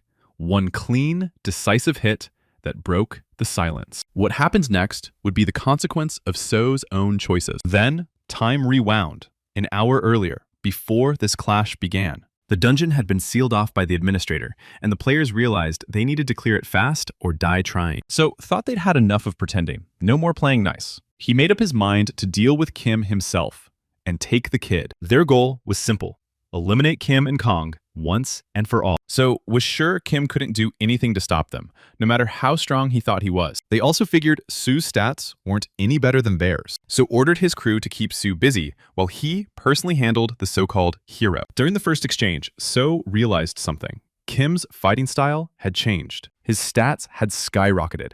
Every move carried lethal precision. Meanwhile, the others turned their attention to Sue, ready to take him down. But Kang jumped in, intercepting the attack just in time. Her defense held strong. She blocked the strike clean. Sue shot her a quick, grateful look, silently acknowledging the save. Then he unleashed his skill, Mighty Fist, his aura flaring with raw power. Kim, locked in his own fight, could sense every motion, every attack vector around him. The enemies couldn't believe how he dodged an arrow shot from his blind spot. It came from Go, their sniper, and the backbone of every ambush they planned. For a brief moment, Kim realized the archer might be an even bigger threat than So himself. That's when Sue appeared behind Go, silent as a shadow. Go froze, panic flashing across his face. This wasn't how the script was supposed to go. He yelled for Sue to stay back, but it was already too late. Sue took him down effortlessly, ending the fight before it even began. So felt a wave of frustration. He needed to win, but the battle was slipping away. Kim could see it in his movements. So's power level hovered around the 10th rank at best. Realizing that, So forced himself to calm down and searched for the next opening to strike again. So figured the hero might have had better stats, but he had no clue what kind of skills Kim was hiding. Then something weird happened. He felt a strange liquid dripping onto his arm, warm but harmless. Glancing over, he saw Kim holding a thermos like it was part of some twisted joke. He thought the hero was just mocking him, toying with him before the kill. But Kim's calm smirk said otherwise. He told So to turn his head, to take one last look around. And when So did, his blood ran cold. From the ceiling, massive bees began pouring down in waves, their wings buzzing like an oncoming storm. For the first time, So felt real danger crawl up his spine. The swarm closed in from every direction, a living wall of death. Their first target was Go, the archer. Then they turned on So, diving toward him like guided missiles. Those creatures were drawn to the sweet scent. Just a splash of honey water was enough to drive them mad. This was the infamous two-path raid event, the Bee Swarm Assault. Despite the cute name, these things were nightmares in motion. They attacked in herds, thousands strong, relentless and furious. Without a fire user in the party, facing them was suicide. There was only one strategy to survive. Drop to the ground. Instantly. Because bees couldn't detect targets below a certain height. Even one sting from their venomous tails could make a grown man scream. Within moments, the swarm overwhelmed So, pinning him to the floor, tearing through his defenses. Kim watched coldly, knowing this was the price for trying to crush others. If you take lives, be ready to lose your own. To him, So's end was nothing but the consequence of his own greed. Then the system chimed, detecting the death of a player. A unique ability was forcibly unlocked. Kim recognized it immediately. It was one he'd heard of before. This ability activated only when countering attacks, granting power meant for fighting other players. In his original timeline, the skill wasn't exactly rare, but here, it was hidden, unknown to most. Su approached, his face calm but firm. He said Kim wasn't in the wrong. None of those guys deserved mercy. They'd forfeited their lives the moment they turned on the group. Kim realized Su and Kang thought he was blaming himself for what happened, but he didn't feel guilt, only clarity. He couldn't let people who tried to kill them walk free. That would have only led to their own deaths later. So he didn't regret his choice. Not for a second. Better to be a killer than the one who gets killed. The system notified him. His trust and respect stats had risen. His emotions ran high, but shock never came. Instead, he felt strangely calm, like he'd accepted the darkness within. It hit him then. He was changing, becoming someone else entirely. Kim walked toward the dungeon's crystal. The dungeon was almost cleared. Only 2 crystals stood between them and victory. Then the system's tone shifted. The Soul Station crystal wasn't pleased with their intrusion. His eye of perception flared, detecting incoming danger. Kim shouted for his friends to back off. He'd handle this one alone. He'd already prepared for this. Special countermeasures against the crystal's venomous gaze. That's why he'd chosen the Mandra gloves as his reward. They boosted poison resistance, even if only slightly. It still wasn't enough to fully neutralize the toxin's effect. He had to destroy it fast before the poison got too damn strong. The smoke around him grew so thick that he couldn't see a damn thing ahead. Kim's lungs burned. He couldn't hold his breath any longer. His eye of perception screamed danger, louder than ever. He couldn't tell where the crystal even was anymore. Su couldn't figure out why Kim kept walking closer to the crystal like some madman. Then, out of nowhere, the poison effect of the Soul Station crystal started fading. The crystal released a blinding light, flooding the dungeon in radiance. Kim managed to neutralize it. Barely, but he pulled it off. Su and Kang realized that he had done it, that the impossible was now real. The system announced the capture of the Soul Station crystal. Su stood frozen in awe. He hadn't seen anything through the smoke, but he could feel Kim's power. Kim explained that the bee venom had actually helped counter the crystal's poison. Su asked where the hell he'd learned something like that. Kim knew it came from the research and strategy of the great scientist, Jackson. His friends were stunned by how much knowledge he carried. Having cleared the first crystal, they were pumped to finish the second one even faster. Meanwhile, Celine had been watching everything from above. Kim hadn't just used the bees to get rid of So. He'd used them to collect items that could nullify poison. It was all so brilliantly obvious that Selin didn't even need an explanation. With the Soul Station crystal in his hands, the dungeon's clearing conditions were fulfilled. Once the dungeon was cleared, its rift was automatically sealed. Celine decided it was time to hand out the rewards. Kim figured it had to be something special, since she showed up in person. Normally, stat bonuses were distributed among the entire group that cleared the dungeon. But this time, player Kim had the right to choose a personal reward. The flashiest option was gold, straight up wealth. But converting it into cash wasn't easy. After counting it out, Kim realized the amount wasn't that huge compared to future story dungeons. Any ordinary person would have picked the gold without thinking twice. But in these early days, player rights weren't protected by any laws. That meant the government took a huge chunk of whatever you found. Even gold was confiscated, since it came from an unknown world and could pose a threat. So Kim chose a Type B recovery elixir instead. With that, the dungeon breach was completely sealed. Sometime later, Kim and his sister were riding a bus together. He suggested that they should move somewhere new, but she couldn't wrap her head around how he even had money for that. When he mentioned he'd saved 100 million won, she thought he'd lost his mind. Kim understood her reaction. It was a ridiculous amount of money. The elixir he'd chosen was highly effective against a rare, specific illness.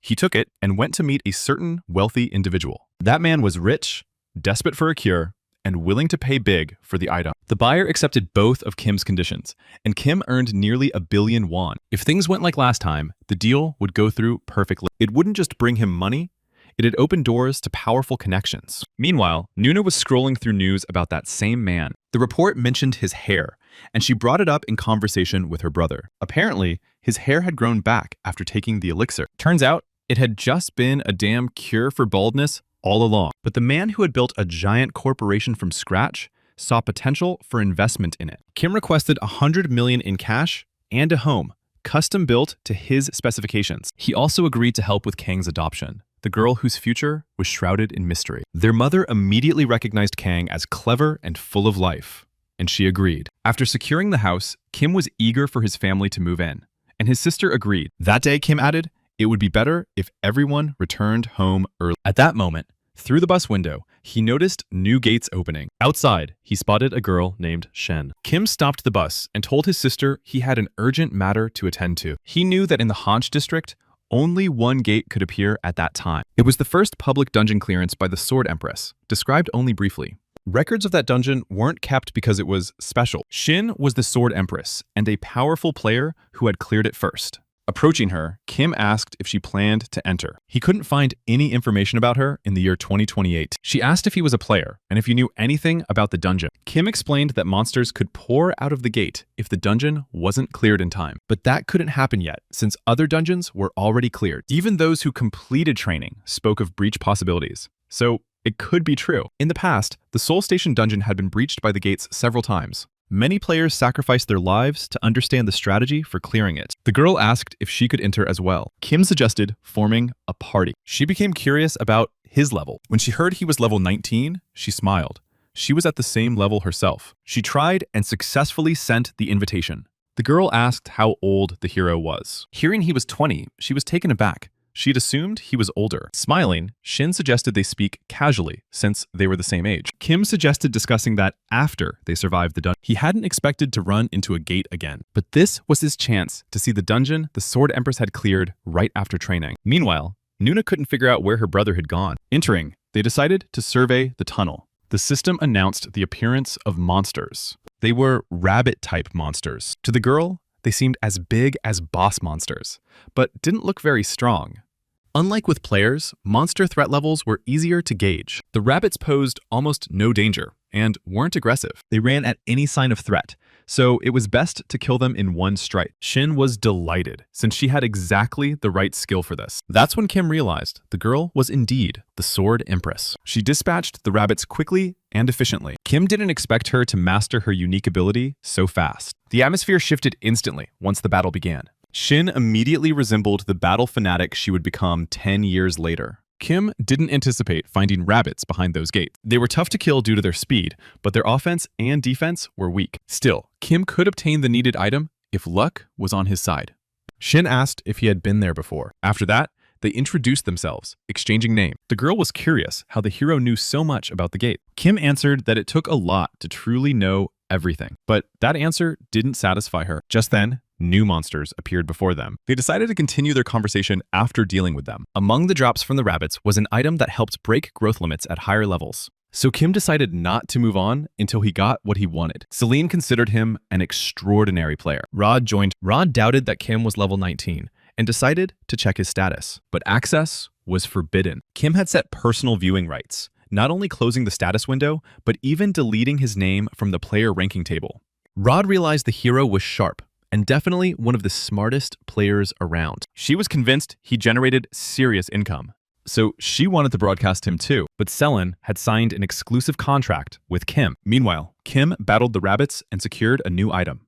It was a finely crafted iron sword. Handing it to Shinn, he told her to make use of it. She accepted it with joy, thanking the hero, adding that the next item would be his. But the boy didn't need a weapon. He had a shared vision of the monsters that would appear 10 years later, so his own weapon sufficed. The system notified him that another item had been acquired. It was the best reward in that dungeon, the Legolas ring, which absorbed health. At that moment, Kim noticed the cleansing crystal appearing very quickly. He realized that killing a few monsters was enough, but not all gates were that simple. Shinn sensed something had gone wrong, but Kim suggested discussing it later. The ring wasn't the only piece of equipment that could be used freely. His goal was to collect everything, even if it took hours. Shinn noticed that he killed monsters as fast as she did. He possessed so much knowledge, it was as if he had been at these gates before. The system reported that no more monsters would spawn. She thought they could escape if they killed enough rabbits. Kim pointed out which way they needed to go to the exit. The system announced that the cleansing crystal had been destroyed by force,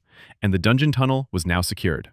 Unlike ordinary dungeons, those gates couldn't be entered again once closed. But the hero managed to collect 8 rings. Kim wondered how he would explain his delay to his sister. Together with Shinn, they exited through the gates they had entered. At that moment, Rod appeared, thanking them for visiting her channel. She also reported that the zone was now open. Kim recognized her immediately. The administrator added that 2 players appeared, Shinn and an unknown player whose knowledge and intuition could astonish. Someone had to win the duel, and a revote was needed for the player whose victory was trusted. Since Rod could control the attention of the guards, she was destined to become an excellent mid-rank administrator. Shinn couldn't wrap her head around why everything had gone down like this. She worried whether they could have died in the chaos. Kim knew that even in the worst-case scenario, any injuries would heal once the zone shut down. He was shocked and hadn't expected to be forced into combat without the guards on his side. Celine hadn't disclosed the choice of guard boys. Rod didn't want to get involved either, so she decided it was time to start the fight. Kim suggested a quick discussion before the clash. He wanted to say a few words to the true master of the Heavenly Demon Mountain, a guardian with millions of followers who had climbed to the top. In the future, he was meant to become a guardian of Shinn. His character was no better than the Lion King, but he saw himself as a true warrior, not just brave. He believed in his strength, but it wasn't only courage that defined him. According to him, Shinn was stronger than Kim. But at that moment, the hero himself wasn't confident in victory. The Guardian saw Kim as weak because he wasn't his disciple. Kim hadn't expected to fight a girl immediately after clearing the gates, but Shinn was curious to see who would win. He handed his sword to her, claiming she could wield it better. Yet she noticed that Kim wasn't an ordinary fighter. He had perception and deep knowledge about the gates and their inner mechanics. He even showed how to escape, despite the darkness surrounding. Shinn grew curious about how far he would go if he fought seriously. Now that they shared similar skills, the heroine was eager to test him. Kim agreed to satisfy her curiosity. Shinn decided to strike first. Immediately, the hero's eye of perception activated. She aimed straight for his neck. The administrator was stunned by their combat skills at this level. Kim anticipated her attacks using his perception, but he couldn't strike back because his sword technique lagged far behind. Only one option remained. Shinn resolved to attack seriously. Since they couldn't die, but the pain from injuries was real, Kim realized the heroine was gathering intel on his abilities. His priority was to avoid her finishing strike. Shinn failed to land a hit because the boy was incredibly fast. He knocked the sword from her hands, and she tumbled to the ground. In that moment, Shinn acknowledged her defeat. Kim earned the title of First Opponent. He acquired a skill that allowed him to approach opponents so swiftly they couldn't even notice. A powerful movement technique that didn't consume mana. Shinn wondered what Kim had been thinking as he had triumphed. Everyone was astonished at the hero's victory. With that, the zone shut down, and it was all over. Their wounds healed. Shinn suggested they not part ways so quickly. She proposed exchanging phone numbers and meeting again someday. She added that she liked the boy. Kim thought that was refreshingly straightforward. At that moment, the eye of perception detected danger. He realized there was no escaping this. He would have to take the hit. It was his sister, Nuna. She was furious that her brother had vanished without a word for so long. Arriving home, Kim knew they would soon have to leave this place. Packing would take 3 days, and his family would finally be able to live comfortably. It seemed his family could hardly believe even the documents for the house. On May 11th, 2018, the catastrophe began. In zones scattered around the world for training, over 20 million people perished. The events matched Kim's records. He knew that if nothing changed in the future, by June 16th, dungeons and gates would begin manifesting across the country. Kim could foresee this, But there was no way he could solve all the problems. He wasn't a hero or a saint, just a player capable of one thing: survival. The boy wanted to play every day. He and Shinn ventured into the forest. Shinn had no clue where they were heading. Kim explained they were hunting a monster nearby. Slimes were too weak to count as monsters. They were searching for a lycanthrope. A few other people were scattered in the forest. They discussed the chaos unfolding across the planets. Rumors had spread of monsters called mid-rank administrators killing humans. Spotting the slime, they guessed it could be dangerous. One of them, a 50-year-old woman, had never seen such drastic changes in the world before. Suddenly, something streaked past them. The woman couldn't see or understand what her companion meant. Kim noticed these women near the mountain and guessed they were victims of the incident. The woman was terrified, confused by the unfolding events. The hero calmed them, warning that any sound could trigger the monster. One of them shouted that the police needed to be called immediately. At that moment, a lycanthrope appeared before them. The women decided to flee, yet one of them fell to the ground. Kim stepped in to protect her. He followed the bloodlust he felt rising in him, guiding him upward. This was to be the boy's first real battle, without tricks. But the source of the bloodlust wasn't alone. He sensed an even stronger creature lurking nearby. At that moment, the monster lunged at him. Kim decided to strike, unleashing his skills. Before him appeared a fox with 6 tails. Yet he managed to land a blow on the monster. The hero hadn't expected to encounter it so soon. It was an extremely powerful spirit-class monster, a cunning beast that relied on camouflage, sudden strikes, and even a hint of magic. Kim knew everything about it, but couldn't figure out why it had appeared there. Meanwhile, another monster attacked the woman, wounding her. In that instant, Shinn used provocation. She had faced such a monster before. She was carefully strategizing her next move. So she decided to unleash the roar effect. Right after, she activated the platinum shield. Confidence radiated from her. She knew she could handle it. Shinn believed Kim knew she could endure the monster's strike. She clenched the monster's paw with all her might, refusing to let go. In that instant, the hero charged in, piercing it with his sword. Shinn landed the finishing blow, sealing the fight. The lycanthrope fell, lifeless. This predator of the training zone, a hidden monster, was the king of wolves. Kim thought this battle was relatively easy, yet the sudden appearance of the powerful monster had made casualties unavoidable. One of the women had died. This was the infamous Inwan's Mountain murder case. The government announced that the lycanthrope culprit had been eliminated. The current level of development made capturing a spirit-type monster impossible. It was cunning, choosing the perfect moment to escape. But with its injuries, fleeing was out of the question. Suddenly, the fox appeared again before one of the women. She pleaded for help. The monster needed human flesh to heal its wounds. But Kim came to her aid. He realized it had been attacking tourists fleeing from the lycanthrope. From the wounds, it was clear the fox was trying to reach the insides. There was no time for it to feed. Kim suspected it was using a clone technique. If this were the main body, not a trace would remain of the woman. So he pondered where the real fox might be. He sensed the true body lurking near a tree. The fox had camouflaged itself, silently observing. It didn't realize Kim could perceive it with his eye of perception, or it would have fled long ago.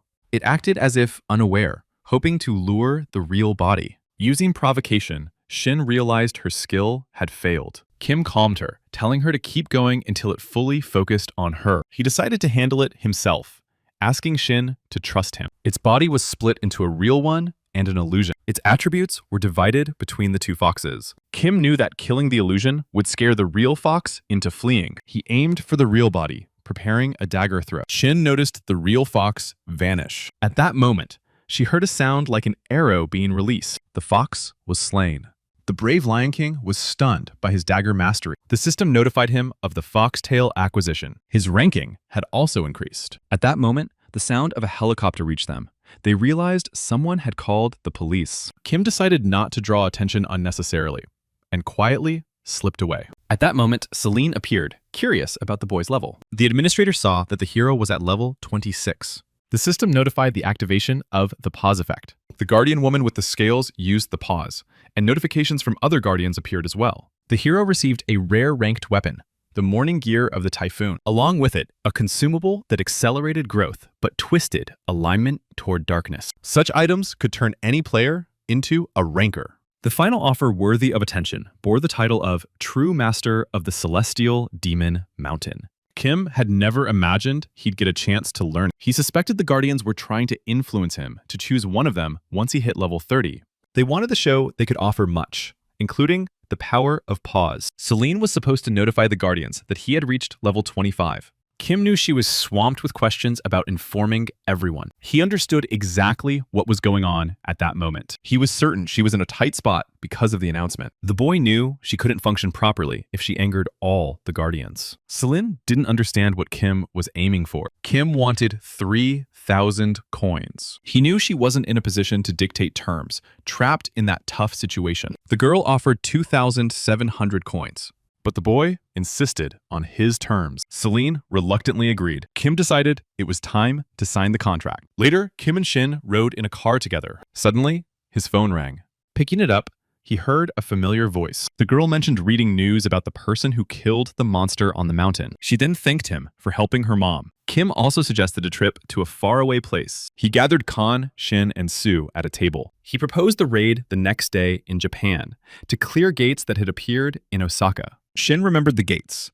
They had hunted there for 5 straight hours. This time, they needed to enter and study the new gates firsthand. Cities worldwide began preparing for training and the gate openings after Korea's incident. Yet, no preparation could shield people from sudden gates, and casualties could reach hundreds or thousands. Kim believed a breakthrough would happen very soon. If a prepared group went, they could reduce the number of injured. He warned that they could refuse.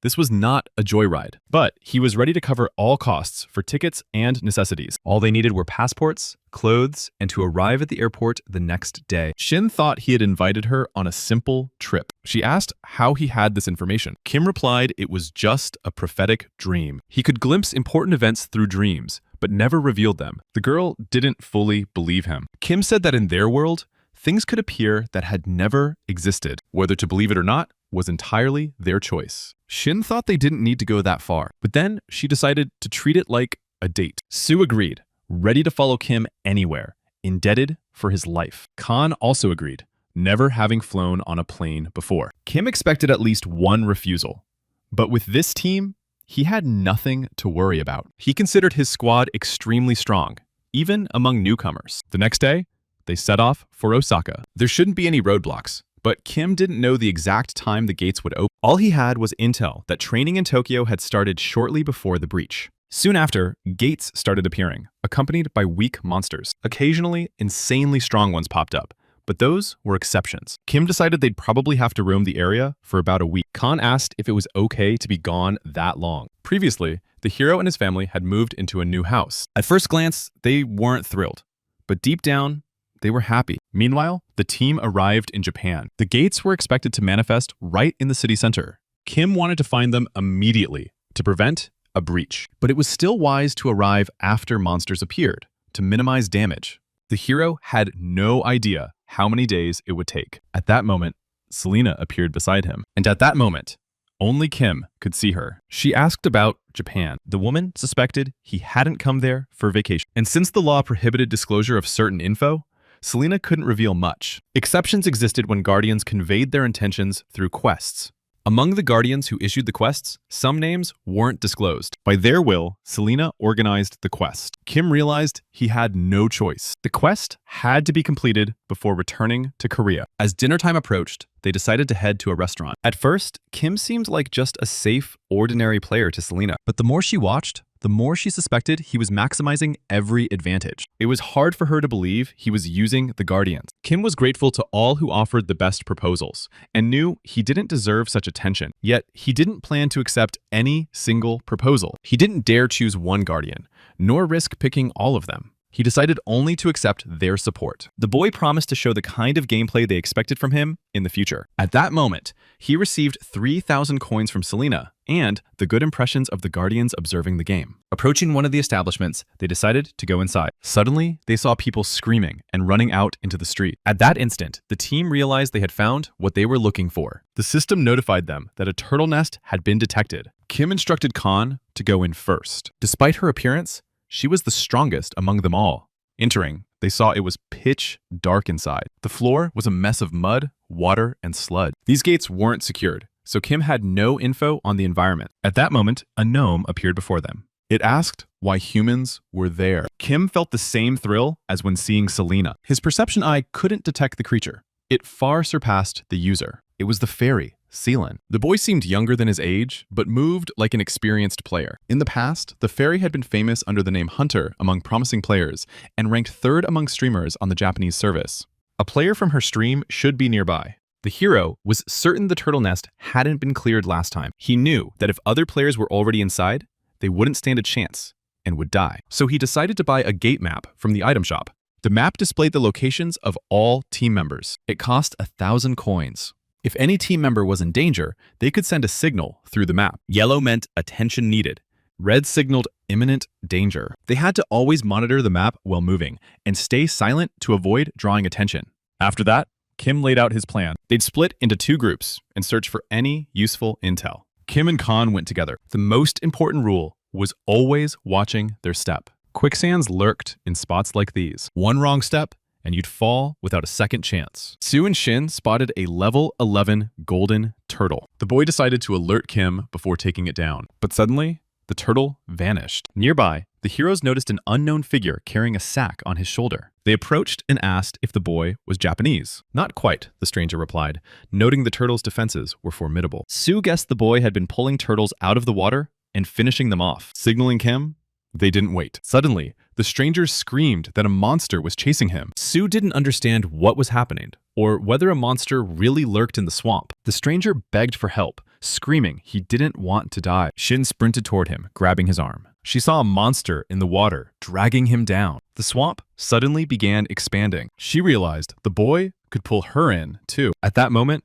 Kim came to their aid. The swamp crocodile was a level 17 monster, usually not particularly skilled. But in the swamp, its strength rivaled a level 25 beast. Defeating it there was far harder, as the swamp gave it cover. Kim felt Shinn being grabbed by the unknown and dragged into the muck. He understood that if she went under, she could die. But her mind was clouded. She just wanted to help. The girl panicked, unsure what to do next. Kim warned her that in such a situation, there might be no second chance. Sue asked what they should do next. Kim decided they had to continue the hunt. Since the monster had bitten, it would soon fall asleep and crawl ashore. The hero had seen something like this in prophetic dreams and told them to wait. The fairy was amazed that Kim was a player with prophetic visions, but it didn't look like he had foreseen the boy's death. The crocodile surfaced and dragged itself onto dry land. Sue wanted to step in and finish it off. Kim saw that the boy's fists were already brimming with magical power, but Shinn wanted to handle the monster herself. Her cold-blooded focus and thirst for the kill pushed her beyond normal human limits. Stepping closer, the girl unleashed a fierce strike. The system announced victory over the swamp crocodile. The boy couldn't believe she'd reached that level without the eye of perception. The reward item was a claw of the swamp dragon. The system declared that the quest would be issued to the hero since he had received the item. Shinn yielded the quest to the hero without hesitation. Kim believed fighting in the swamp was pure suicide, so he decided they had to take care of the other monsters on land. Kim purchased a beginner's spear from the shop. The system reported an item called black bull meat, which gave instant fullness with a single bite. It was the same item he'd obtained in the Soul Station dungeon before meeting So. Sue realized it could be used as bait for the crocodile. Kim warned the team to stay alert. Monsters could grab their legs anytime. Holding the meat over the swamp, a crocodile instantly lunged out after it. Even a small bite triggered the fullness effect. The team decided to exploit its habit of crawling ashore after eating. The moment it left the water, the swamp's power faded away. All that remained was to aim and strike. Slaying the beasts that crawled out was no challenge. Even with his knowledge of the future, the boy knew little about the turtle nest, but he was sure the clearing would fail, causing a dungeon break. Still, even without a plan, the team handled everything like pros. Kim reported to Celine that they had collected the swamp dragon's claws. The system rewarded them for completing the quest. Key locations of the dungeon were now revealed on the map. They now knew almost everything about the terrain. To fully clear the turtle nest, they first had to complete the crocodile hunt quest. On the map, they found the nest itself. The team entered the turtle nest. Kim realized that the Japanese player had found this place first. Now he understood why that guy had so many golden turtles. Scanning everything carefully, he found no clear crystal. The map showed 3 separate nests. They had to check them all. Kim warned Shinn and Sue to block the crocodiles from slipping back into the water, or they'd never catch them again. They agreed and promised to give it their all. Each turtle dropped a hefty number of coins, Sometimes a random loot box filled with extra coins appeared. The most famous golden turtle strategy was tied to the hidden fragment, the Golden Turtle Collection. Shinn saw 2 nests filled with an entire heap of them. Hunting them all together was way better than taking them down one by one. In the future, everyone would know about the Golden Turtle Collection. The condition was to gather more than 40 golden turtles in one spot. Soon, farmers would appear, raising turtles specifically for that purpose. The poisonous golden turtle had a level exceeding 30. It could even surpass level 35, making it almost unbeatable. Even with his wanderer's gloves, the quest was optional, so Kim chose to refuse it. Shinn curiously asked what the boy was working on. She felt satisfied with the experience gained and decided not to be greedy about the gold. Deep down, she chose to see this mission as a date. Sue rolled up too, ready to back up the hero without asking for any reward. Dude was all about the team grind. Kim asked if anyone was packing some heavy, blunt gear, something that could smash, not slice. Sue raised his hand. He had a massive warhammer, a beast of a weapon made for cracking skulls and shells alike. Kim laid it down straight. They've gathered up all the coins, but 70,000 were his to claim. The rest? Split among the crew. Everyone nodded. Fair was fair. He wasn't the type to hoard loot. Shinn felt genuine gratitude. The guy wasn't just strong. He had honor. From the very start, the hero never planned to take everything for himself. He knew he'd need to keep his crew together for a while. And loyalty wasn't something you could buy. It had to be earned. When the golden turtle finally fell, they gained experience points and stacks of coins. Victory hit hard, like a boss clear. After that, the hero received a chest with a random number of coins inside. Luck was part of the grind. If he could collect 7 of these boxes, the next hidden fragment would unlock. Kim knew it wouldn't be easy, but challenge was just another name for destiny, and he was ready to push through. The squad watched him in silence. They could all feel it. The dude's level was way beyond theirs. He wasn't just another player. The system chimed in again, announcing another coin box drop. 50,000 more to reach the target. The finish line was glowing ahead. Once all 7 boxes were opened, the system confirmed it.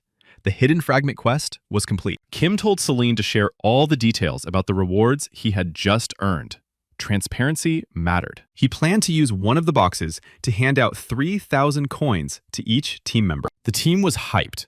Everyone felt like they were part of something legendary. Sue then smashed the purification crystal, marking the dungeon's official cleanse. Celine transmitted the completion rewards for clearing the turtle's nest. They decided it was time to bounce.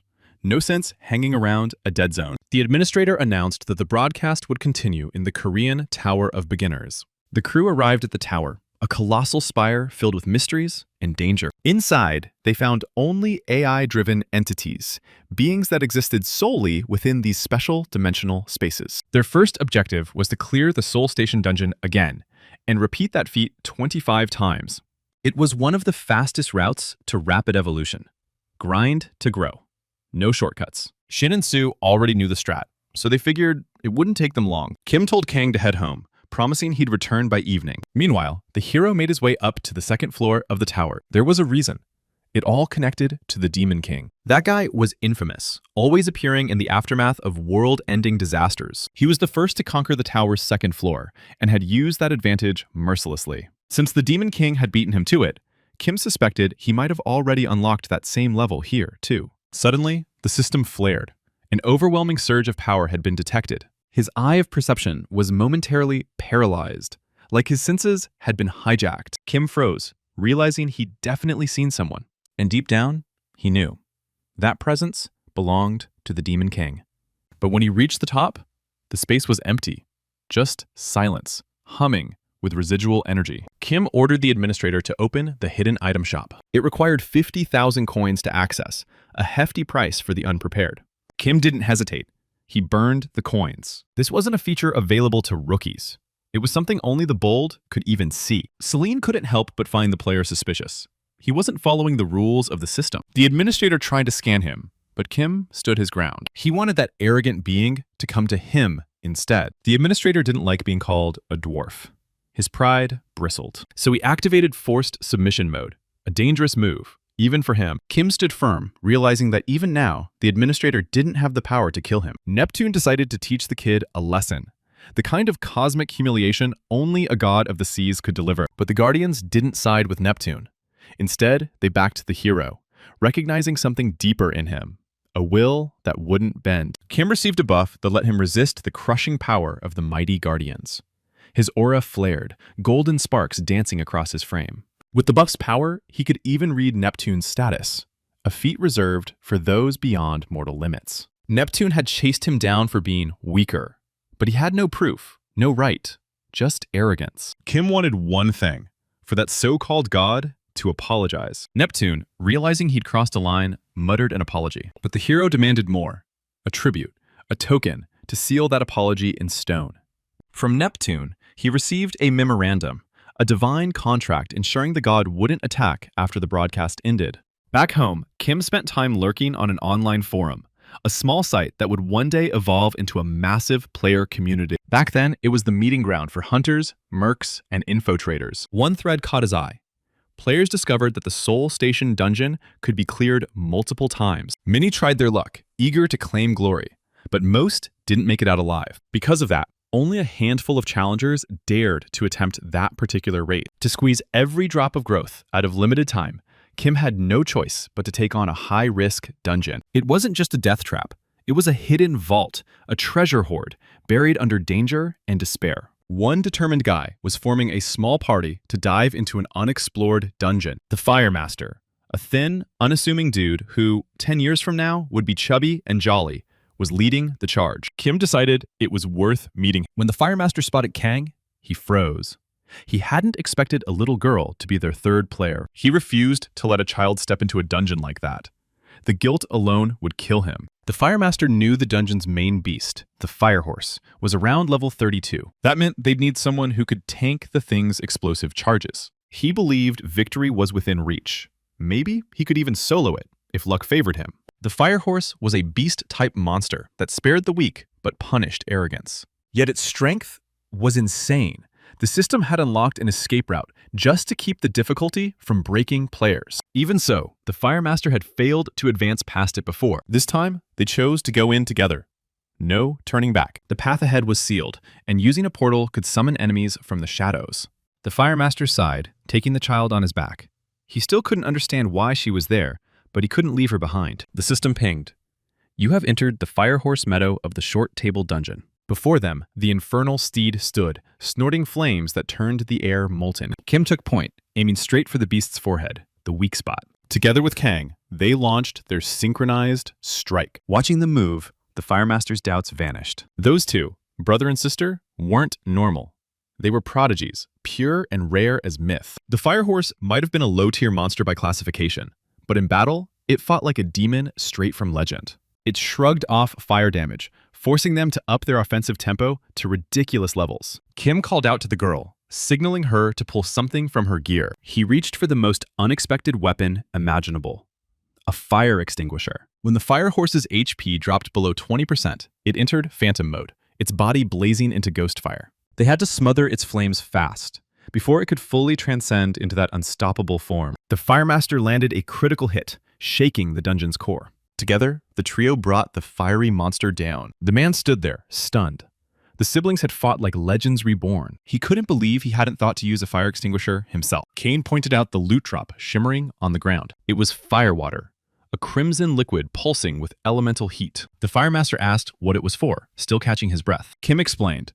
It was a stimulant that awakened the latent magical attribute of fire within its user. Kim offered the master a drink, her tone calm but confident, as if sealing a bond before the next storm. The guy declared that every reward from now on would belong to him and Khan. No sharing, no hesitation, just pure resolve. The dungeon itself had been crafted by the Western Giant, its sole purpose being the awakening of the master. The boy wondered what kind of relic would be hidden up ahead this time, his curiosity burning as bright as the fire around them. As they moved deeper in, the group stumbled upon raging flames and began figuring out how in the world they were supposed to cross. The hero guessed that the Western Giant designed all this so that only the true master could make it through alive. The river of fire stretched nearly 7 meters wide, like a molten barrier separating the weak from the chosen. This trial was built for the one who had consumed the fire water, the chosen flame bearer. Since the master was the one who drank it, he alone could survive the crossing. But the man refused to go solo. He believed they had to face this inferno together or not at all. He decided he wouldn't leave his comrades behind just to save himself. Yet Kim warned that this kind of loyalty could easily turn into a death sentence for all of them. Kim suggested the master should clear the area ahead, while nothing disastrous had happened yet. Since the firewater granted him the protection of a special guardian, taking on this fiery zone would be within his power. After a few moments of thought, the master nodded in agreement. Out of all the relics, the hero decided to acquire the Whispering Stone. It allowed secret communication, conversations no one else could hear. The hero sent a message to Celine through it. He told her to pause their broadcast and switch the feed to other players so the Guardians wouldn't get bored. But the administrator wasn't one to take orders. She'd handle her stream however she wanted. The Guardians were hooked, eager to see how the boy planned to cross that blazing river. The hero planned to stop the broadcast and resume it right at the moment they'd be escaping the flames. The administrator guessed that he already had a plan to cross the fire. Kim ordered the girl to climb up onto his shoulders.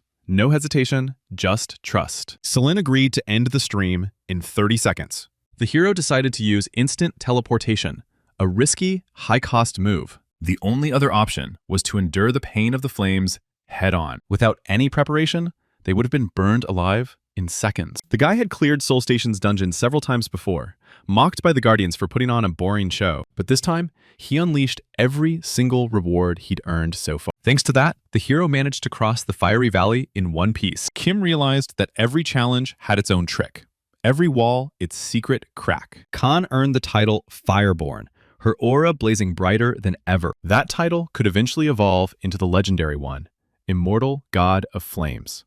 But their journey wasn't over just yet. They still had to wait for the master to reach Kuntan. He managed it 6 hours later, exhausted but alive. When the master saw his friends again, shock froze him. They were still alive. Tears streamed down his face as he confessed how terrified he'd been for them. The master then handed the boy the Body of the Fire God book. That had been part of their deal, the price for the firewater. The firewater itself was a rare magical essence that couldn't be found even after 10 years. With that book, one could easily rise to become one of the world's top players. Then Kim made the master another offer, one that would bind their fates even deeper. The contract was successfully registered in the system. The master figured the boy probably liked him, given how serious he looked. But in truth, this gave Kim the right to interfere in the master's personal scenario, earning not only rewards, but precious information. After that, they parted ways, agreeing to meet again in 10 days. When Kim saw the UPLEX building, he instantly knew that a dungeon would soon spawn there. There was still time to uncover the truth, but for now, they decided to grab a bite before the next storm began. The story jumped back to July 23rd, 2018, the day the dungeon first opened and changed everything. It was the toughest beginner-level dungeon ever, the one where the master had to start his personal scenario, a trial meant only for the brave. Every single day, Kim was grinding, planning out the shape of his future like a strategist carving fate itself. He knew the park of the world had to be protected, yet he was painfully aware that his current level wasn't enough. The Players Association officially launched their operations on the 22nd, just a day before chaos unfolded. When the hero approached the entrance, a guard stopped him, running a full data check before letting him through. Since the police had begun monitoring dungeon activity and keeping a registry of all entrants, no one slipped by without inspection, especially now.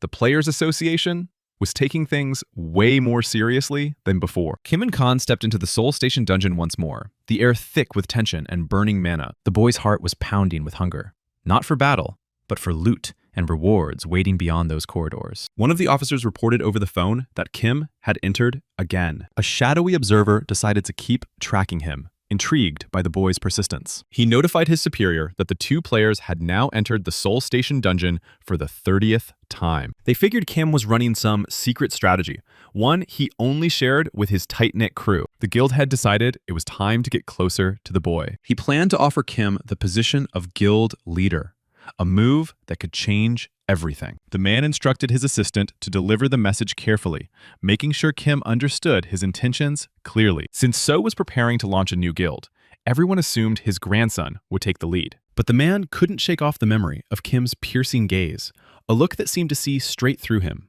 Kim could become their legendary blade, the sharp edge that would push the guild 10 steps ahead of the competition. Yet in truth, the guild head didn't want a hero. He wanted a hunting dog.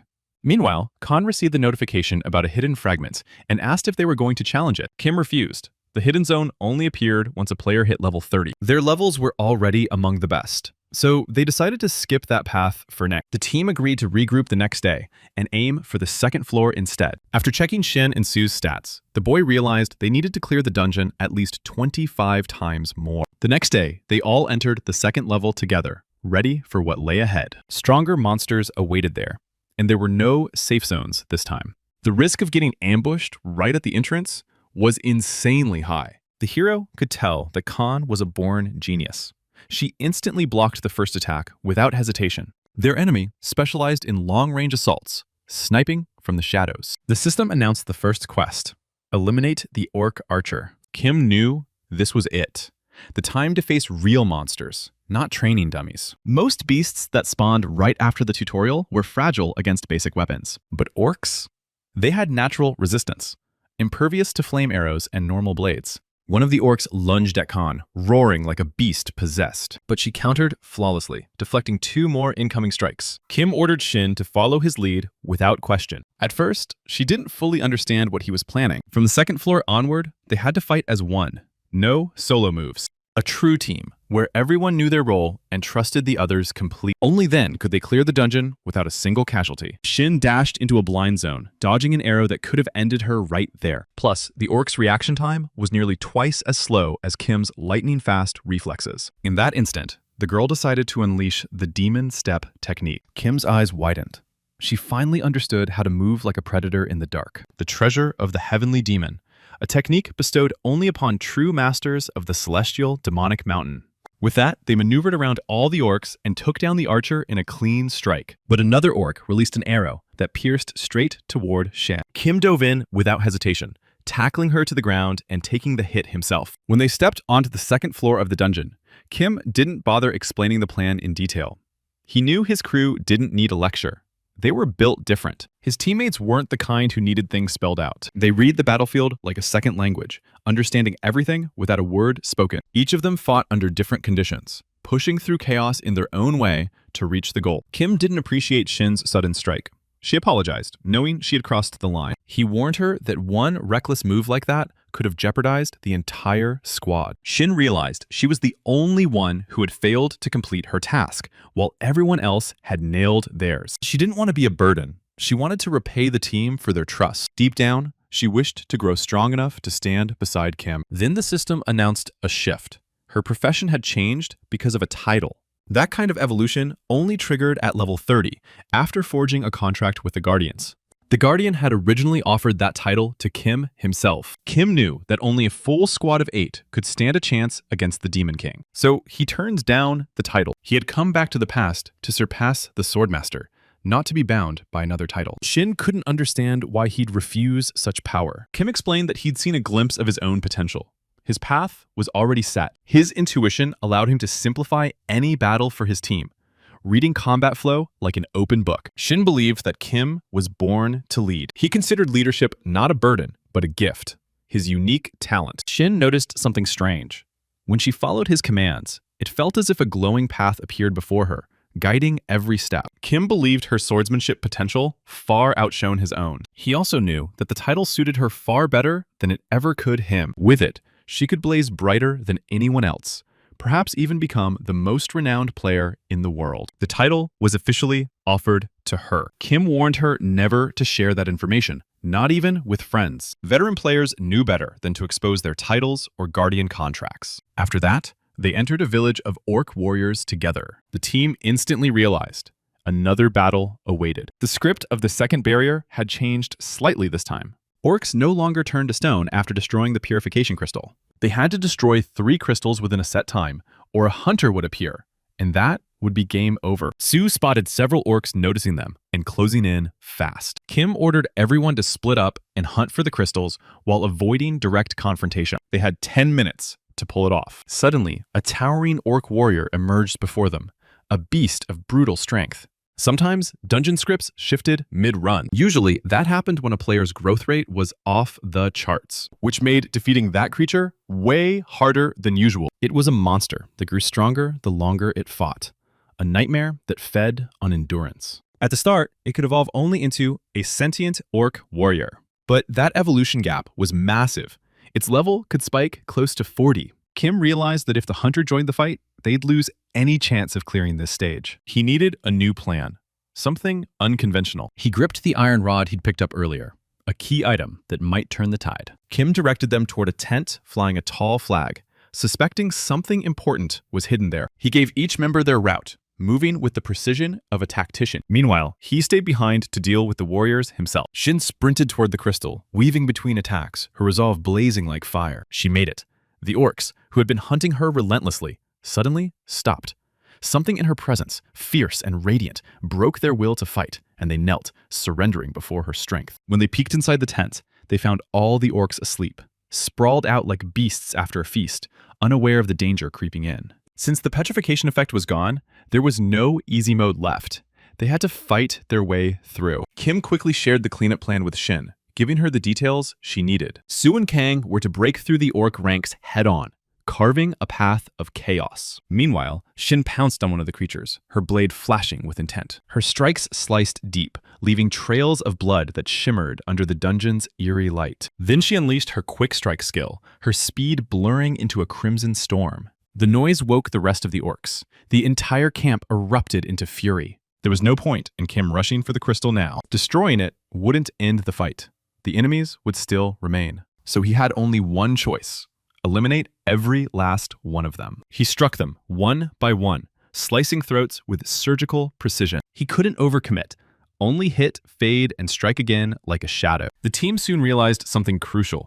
The head orc had a serious weakness to blood. As the scent filled the tent, the chieftain grew delirious, turning berserk and slaughtering his own warriors. Then they saw it. The orc's body began to expand, muscles tearing, bones reshaping into something monstrous. Kim stepped forward. He decided to face the giant head-on. That was their only path to survival. In that moment, the system rewarded him with a rancor skill: resistance to mental attacks. His mind hardened like steel. Kang tried to rush in to help, but Kim signaled her to stay back. Against this monster, her power would be useless. None of them could block its attacks. The brute's strength was overwhelming. Only Kim could dodge its blows using instant teleportation, blinking across the battlefield like a phantom. He was the only one who could get close enough to strike. At that moment, Shinn remembered what Kim had told her about dungeon cleanups. Inside the small pouch he'd given her earlier were beast horns. They carried a paralyzing venom, a toxin born from the training grounds of wolf dens. It was a trophy from one of Kim's earlier trials. The horn alone couldn't fully paralyze the great orc warrior, but it was enough to slow him down, to make his movements heavy and sluggish. Even so, his attack and defense stats remained absurdly high. His body no longer obeyed his will, yet he was still strong enough to crush ordinary people like insects. He was a predator, and he knew it. Even stabbing his eyes wasn't fatal. The only true weak point left was his jaw, the beast's most vulnerable spot. Kim drove his weapon into that weak point and jammed the iron rod deep inside, keeping the monster's mouth forced open. He couldn't let that rod slip. It was the key to finishing the fight. The whole team joined in, battling the massive warrior on equal ground. When it was over, the kill reward was shockingly small, just a single molar from the orc's jaw. But for completing the quest, Kim received 2 valuable items from the Great Orc Warriors set. Along with that came a rare skill: intimidation. Then the system sent another alert. The cowboy of Las Vegas had begun observing the hero. This guardian valued synergy, teamwork, and the art of synchronized combat. He was famous for making a contract with only one player in history. The cowboy offered Kim a gift: the leather pants of the Great Orc Warrior. With that, Kim completed 3 pieces of the orc set, his power rising even higher. After regrouping, the team charged at the remaining orcs, striking fast and without hesitation. They cut through the remnants like a storm, clearing the area in moments. Everyone gave it their all. The air itself buzzed with the aftermath of their power. Then came the system's final message. In 20 seconds, the team would be teleported out of the dungeon. Their mission was complete. Only Kim noticed the glowing ripples of a hidden portal shimmering before him. Without hesitation, he yelled for the others to go first, then dove straight in himself, vanishing into the light. It turned out to be a secret fragment, a hidden quest spot that only Kim could see. In the blink of an eye, he was dropped into a mysterious forest, an unknown world filled with silence and magic. It was classified intel, data that only skilled players were allowed to access. Such information usually appeared only at the start of a player's training phase. Thanks to his unique ability, Kim could see safe zones invisible to ordinary players. So he figured, if the world had opened doors meant only for him, he'd better treat it as a blessing, not a curse. His new goal was clear: find and talk to the master of this hidden forest. Still, he couldn't wrap his head around what this place even was. The forest stretched endlessly, as massive as the whole city of Seoul. One wrong move, and he knew he could starve to death before ever finding a way out. Checking his stats, he realized he'd already reached level 30. Even Kim, who thought he'd seen it all, didn't know a forest like this existed. Suddenly, the system chimed in. His perception skill had leveled up. Then Celine, his ethereal guide, started explaining the enchanted gear he had just received. The magic fire was capable of burning continuously for over 3,000 hours. The hero couldn't help but be fascinated by the sponsor-grade equipment. Celine ordered him to recite everything she told him, word for word. Kim repeated it perfectly without missing a beat, but he found it weird. The mission felt almost too easy, too fast. What really bothered him, though, was how little he understood about this forest. The only lead he had was to search for the forest's master. Kim also noticed something unsettling. Time flowed differently here. He didn't think this dungeon was supposed to be that complex, where even the directions kept shifting. When night fell, he set up camp and lit a small fire to keep warm. Celine asked if he'd learned anything new about the area, but Kim instantly realized that question wasn't really hers. It came from the Watchers, speaking through. His exploration wasn't exactly thrilling, but he kept his focus sharp. Every detail mattered. He was determined to find some kind of clue. Eventually, he discovered 3 types of claw marks on nearby trees. Judging by the shape, they belonged to feline-type monsters. Since there were no signs of battle, Kim assumed no fights had taken place recently. He also realized that by staying near the forest's edge, he could avoid most monster attacks. At night, strange flying beasts prowled the skies, their cries echoing through the darkness. What struck him as odd was the absence of any traces of victims. He figured the first day's calm wouldn't last forever. Still, he believed he could handle whatever came his way, as long as he kept his cool. For the first time, Kim faced a dungeon without a clear strategy, guided only by instinct and the faint traces of unknown beasts. He knew fear was natural here, but he fought to keep his composure. To him, this kind of game, unpredictable and raw, was the most exciting kind there was. Some would call that instinct a talent. All he could hope for was not to become one of those players who shined only at the start and faded later. On the 4th day of his exploration, things finally shifted. He stumbled into a small settlement, the Village of the Believers, as the sign called it. It was marked as a safe zone, though the buildings were burned and hollowed out. Among the ruins, he found one house that was still standing, barely damaged. Inside, he discovered an old letter written on church stationery. Part of it was burned, making it impossible to read fully. But one line stood clear.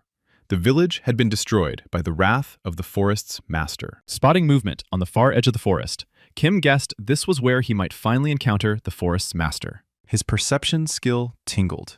Something was watching him at that very moment. A strange unease crawled over him, and he decided not to relax, even in the safe zone. The system chimed. Kim could no longer teleport freely. He attempted to explore the western edge of the village, but a transparent wall blocked his path. At that moment, Cowboy Las Vegas threw a suggestion into the mix. Kim knew that Cowboy had a habit of luring players with tempting offers, impossible for most to refuse. The system revealed that the hidden fragment promised a reward for clearing the forest in 3 days. The bounty was set at a staggering 100,000 coins for success. Kim wondered what would happen if he failed the task. The administrator explained that failure meant he could only contract with Cowboy and no one else. Celine asked if Kim would accept the mission. He refused. Gambling was never his style. Occasional risks were fine, but he wouldn't make a habit of it. Kim knew clearing the zone in 3 days would require more than skill. It demanded luck. Only fools made blind bets without any intel. At level 29, turning down such an offer might seem laughable, but he didn't care. He decided to follow the letter's instructions and head to the eastern village of Dante. Since the journey was long, he needed to find food, so he hunted a native boar. While tracking it, he learned several things about the forest paths and the creatures that roam them. The boar was a powerful monster, roughly level 25. Kim knew creatures like this were usually hyper-aware of their surroundings, yet these boars showed no fear at all. He assumed no one had ever hunted them before. They had no natural predators. The system announced that he had obtained a fruit basket. Still, the sensation of being watched persisted, triggered by his heightened perception. An unknown observer had been tracking him since the village. Kim guessed it might be the forest's master, keeping tabs on him. He had gathered plenty of info, but the nagging feeling that he'd missed something refused to leave. Determined, he hastened toward Dante village. Suddenly, a magical rope trap appeared before him, strange and out of place. Arriving at the village, Kim entered a nearby house immediately. Inside, he discovered another letter, this one addressed to the village elder. The message spoke of a sacrificial ritual. He realized that failure to perform the ritual might result in the same fate as the burned village. All the other houses were scorched to ashes. Outside the house, Kim noticed a well. Peering into it, he saw a figure on the brink of death. He decided to use the rope trap, hoping it might provide some clue. Tossing the rope into the well, he tried to pull the girl to safety. As he caught her, he realized she was an elf. Known for their exquisite healing skills and ethereal beauty, elves could mend wounds and restore vitality like no one else. Kim decided to save her using an elixir. Bringing it to her nose, the elf slowly regained consciousness. She seemed almost plant-like, revived instantly by the potion. The elf thanked Kim for rescuing her. He guessed she must have been a resident of the village, targeted by the forest master's wrath. She explained that she had failed to deliver the required sacrifice to the altar. Kim realized the potion had only temporarily revived her. Soon, she would need to return to nature's embrace. The elf was destined to turn to dust, becoming nourishment for the ancient oak. Kim realized this forest was utterly bizarre. He guessed the hidden zone was a fake, crafted to resemble an ordinary, unknown forest. As expected, the elf crumbled to dust and vanished. Then he felt a surge of green wind, though it was invisible to his eyes. This was a zone with reckless, unrefined settings. It was as if the one observing had read about it in books, then copied it, keeping tabs on Kim. He knew that failing to dismantle the fake zone here could mean death. There was a high chance he'd become just another player, tasked with discovering this place next. His perception reacted to the intense will of a true player. Kim was sure the fabricated zone had definite boundaries. Letters hinted at the far east and west edges. Approaching the limits triggered alerts that he couldn't go further. Enraged, he resolved to break through the fake boundaries. At first glance, it seemed he was still in the old forest, but the scale had shrunk dramatically. Before, his perception couldn't encompass it, but now, the forest was the size of a small village. Kim guessed something had helped him collapse such an expansive zone. He suspected an artifact had suddenly amplified his magical power. At that moment, he wondered why no one had appeared in his line of sight. Then, an unfamiliar monster materialized before him. It was the forest's master, a thin goblin. The creature had 3 evolutionary stages. When they first appeared in Italy, 400 people had been devoured at that very spot. But now, he faced only a stage 1 goblin. The goblin felt embarrassed and fearful, worried Kim might steal its treasure. Kim knew the goblin had hidden its magical enhancement stone behind it. Flustered, the goblin's intellect had dropped to that of a child. Kim unleashed his special instant strike skill. He knew such a powerful technique would leave an opening, but he managed to defeat the goblin. Kim realized he had handled everything skillfully. He decided to leave, planning to claim his reward and to seize the magical stone, a valuable artifact. But approaching closer, the item was gone. He suspected he might have missed something. Suddenly, a chipmunk appeared before him. The creature extended its tiny hands toward Kim, as if expecting something. No path to the forest's edge appeared, and there was no exit from the dungeon either. Kim guessed the chipmunk was the final puzzle of the zone. It seemed like an unexpectedly tricky beast, so the hero decided to negotiate. He offered the chipmunk meat from a black bull, but the creature wasn't impressed. Then he tried offering the goblin's perfume, which also failed. Finally, he chose to give it something extremely valuable. Yet this came at a significant personal loss for Kim. The chipmunk then opened a window and proposed a deal. Upon confirming, the system announced the acquisition of the magical enhancement stone. The hidden zone of the unknown forest was now fully cleared. Consequently, the hero was transported to the second entrance of Seoul Station. Everything seemed changed. The observers tracking the players were nowhere in sight. At that moment, he felt the scorching heat pressing down on the streets. Glancing at his phone, Kim realized 3 whole months had slipped by. He decided to call immediately. Returning home, he reunited with his family once more. Everyone had been worried sick about him. Turning his head, he spotted the chipmunk and wondered why it was there. It turned out to be a new toy of Khan's. Kim couldn't understand how an ordinary chipmunk could possess so many unique skills. The girl named it Darren. Strangely, Kim became the master of Daron. Missing 3 months felt catastrophic. He had planned to use that time productively. Yet, in that time, he could have earned over 1 billion won. He realized he faced a critical choice. He had to choose a guardian. This was a pivotal moment, one that would shape the path of his game. On Selin's channel, such attention had never been gathered before. Kim received 5 offers. For a mid-level player, luck this extreme was unheard of. Even one guardian choosing them was rare. He had never even heard of anyone receiving 5 messages simultaneously. Kim was confident his talent was so extraordinary, it had transformed an ordinary human into a prodigy. Celine asked which guardian Kim wished to contract. He knew all of them were exceptional.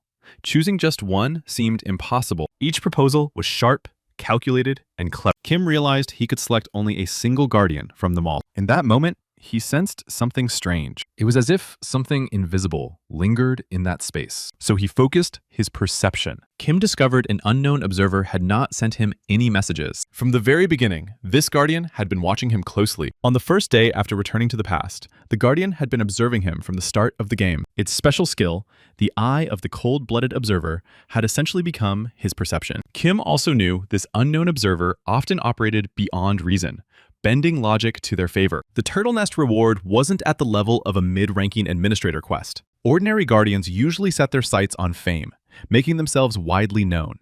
Kim realized this guardian relied solely on hidden, secretive methods. The guardian could subtly convey intentions through secret channels. This allowed Kim to detect another hidden message among them all. From the start, he intended to choose that guardian. Kim signed a contract with the unknown observer. By the description, the class wasn't flashy, but he was prepared for it. He decided to open the hidden shop on the 2nd floor of the tower. His choice disappointed him slightly. Yet the system announced his promotion to observer. Still, Kim couldn't fully grasp what this class entailed. An official had already been dispatched from the office to meet him. They had waited 3 long months for his arrival. The door, only visible to Kim, appeared immediately after completing the 2nd level of the Soul Station dungeon. Kim realized it was a hidden zone, and entering it transported him to an unknown forest. Searching for the forest master to complete his task, he constantly felt a gnawing discomfort. Using every clue and his own insight, Kim gradually unraveled the true nature of the forest. In the end, he had triumphed over the Goblin Master. The deal he struck with the chipmunk that appeared out of nowhere had also turned out to be incredibly lucky. The only thing Kim couldn't wrap his head around was his observer class. It didn't even have basic attack or defense skills. By leveling up his perception and sharing skills at the right moment, the King of Fists could have delivered a one-hit kill. The problem was the leveling process. It could have taken 5 years, but Kim could handle it much faster. That gave the hero a strong feeling that he would succeed. The system announced the hidden identity of the unknown observer. The observer didn't want it known that he had signed a contract with Kim. Kim promised to play as best as he could. Lying on his bed, he pondered the need to change his profession. Suddenly, he noticed 7 missed calls from Shinn on his phone. The girl informed him that the next day, a players' assembly would take place. It was time for active moves from the Players Association. At that moment, Kim realized someone was outside his door. Opening it, he saw a man. It was Chol, the head of Sunshin. Kim knew the name well. The man was the head of the HR department in the Players Association. Chol apologized for the late visit. Kim asked why Sunshin needed him. The man explained that the leader highly valued Kim. He offered him the position of guild master for the Shield Guild. The guild had been growing rapidly, backed by Sunshin's support. Kim was also offered 200 million won, additional benefits, and a fast-tracked salary increase. This was a first and last offer of this scale, with no extra checks. They expected good news from the hero. Kim realized they were confident he would accept, but he knew this offer came from the company Songi. There was no malicious intent, yet it felt humiliating to him. With the magic enhancement stone already in his hands, worth 10 billion in 3 years, it seemed trivial. Kim also thought the unknown observer would likely disapprove of such an offer. So he decided to play it his way. His team worried about him as well. And surprisingly, he found that comfort. The team members had also achieved a lot over the 3 months. That day, levels were being measured, and Shinn and Sue had already received theirs. Since Kim refused the measurement, his level was F, just like Khan. He considered that high ranks were only for combat class players. The official assembly was about to start. Sun was also present. Kim realized Khan had helped him build rapport with everyone. Glancing at the clock, he knew it was time to start, but not everyone had arrived yet. Then his gaze landed on one person. This marked the starting point for the day's events. John had signed a contract with the brave Lion King and was searching for a target he could challenge. He selected prey that was neither too strong nor too weak to showcase his courage. Kim had explained to the administrator the day before what could happen at the players' assembly. A conflict erupted between Taejon and Guak. John intervened between the players. Kim knew this scene would be pure entertainment for the observers. The mid-level administrator Percy didn't like John picking on a player during a live stream. Percy tried to provoke the event further, planning to strike the boy. In that instant, Celine stepped into their conversation. She reminded them that no force could be used against a player. Percy bristled at her interference. Kim understood that once Selin intervened, resolving the conflict peacefully would be extremely difficult. Taejon decided to escalate the confrontation with Kim. Percy tried to summon the player with an exclusive contract to his side, but Celine protected Kim, declaring him an exclusive Heaven-class player. She then suggested another team member who was a perfect fit. It was Shinn, who was thrilled by the opportunity. Taejon assumed Kim was hiding behind the girl, but Shinn immediately pressed her sword to his neck. It was a defeat without a single blow. Yet the end only came with the opponent's death. The girl dispatched him swiftly and effortlessly. Kim had no doubt Shinn would handle the task. Even at first place in skill level, he could track Shinn's mana flow and movements. Kim also gained experience for the team. The experience boost surged by 80%. Now, he understood the observer class far better. Everyone applauded Shinn's flawless display. Gusun was also present. A professional coin thief, he hunted novices. He possessed a unique pocket-opening skill. His sights were set on Kim, the richest player. But Kim suspected there was more than one genius thief in the area. In the end, Kim robbed Gusun before Gusun could rob him. His genius went unnoticed. Even after the theft, Typhoon always remembered the players and those who aided him. He thanked Shinn for her protection. Kim enjoyed interacting with the boy. He realized Typhoon had the mage class. Kim was surprised the hero sensed this instantly. Kim suggested heading to the 12th floor for the assembly. The team managed to arrive on time. Typhoon was now their ally, marking the completion of the first stage. Next came the serious part, but everything would be interrupted by the sudden appearance of gates. This was where Typhoon awakened. Kim decided to assist his awakening and gain something for himself. Everyone entered the sudden gates atop the Wind Hill. These mysterious gates appeared without explanation, a brutal place where over half the players had perished that day. To find clues to close the gates, 18 columns needed to be destroyed. A slow, intensifying wind tore players apart. Monsters appeared too, nearly impossible to hunt at their current level. Without knowledge of the strategy, Kim couldn't have predicted what awaited, but he had to be there to awaken Typhoon. He was confident his plan would succeed. Destroying the 7th column, the landscape was about to shift. Before them rose the central column. They needed to locate the gift cache at its peak. The active phase of the sweep had begun. Daron brought Kim the Wind Shoes tool. It enhanced compatibility with wind and created synergy for movement. Kim could now save precious time. Selin had doubted him, betting he would fail. If he succeeded, she promised to open her mid-tier shop. Thus, the mid-tier shop was unlocked for him, but all item prices had spiked tenfold. So Darren secured more funds for Kim. The genius chipmunk had saved him. The massive expenses strained him, yet he decided to invest. Kim had seen the blue light barrier before. In the safe zone, he could finally work on it calmly. He decided to enhance the wind shoes. It became a blue tier enhancement. Kim felt he had a natural talent for it. Clearing the dungeon and claiming its treasures was his priority. As Typhoon battled monsters, Kamaki decided to help. Kim relied on the equipment set and narrowly avoided paralyzing poison. But according to his plan, Typhoon would remain unharmed. Kim warned the boy that the wind would blow again soon. The boy pledged loyalty to Kim until death. Kim assigned him a task.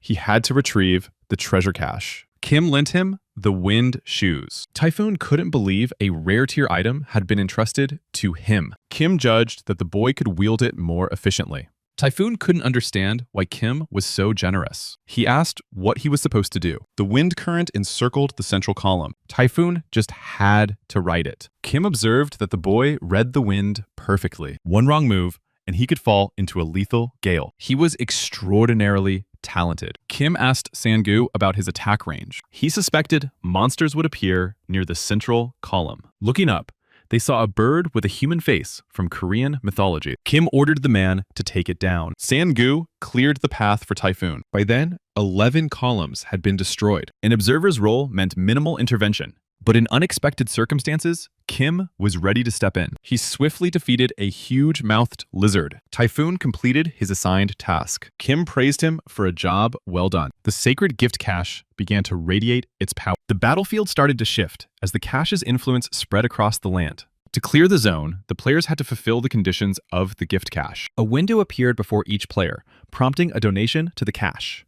Other players couldn't see who contributed what. Darren gifted more coins to the hero once again. Kim decided to donate 30,000 coins. The gift cache reached capacity. The rewards from the cache went to Kim. He gained a new skill, cognitive dissonance. The blue barrier promised additional support. The columns started vanishing, one by one. Kim activated cognitive dissonance. It ensured no one could see who claimed the rewards. Kim took a calm moment to verify everything. The hero received the Divine Wind Body Tome. This wind class item greatly amplified stats and skills. A rare artifact, capable of transforming someone into a unique genius. Kim knew he had struck incredible luck. He noticed something on Typhoon's back. A sin candle glimmered there. A random artifact, its appearance conditions unknown. A new zone would open once it extinguished. Players could be chosen to accompany him, but it was extremely risky.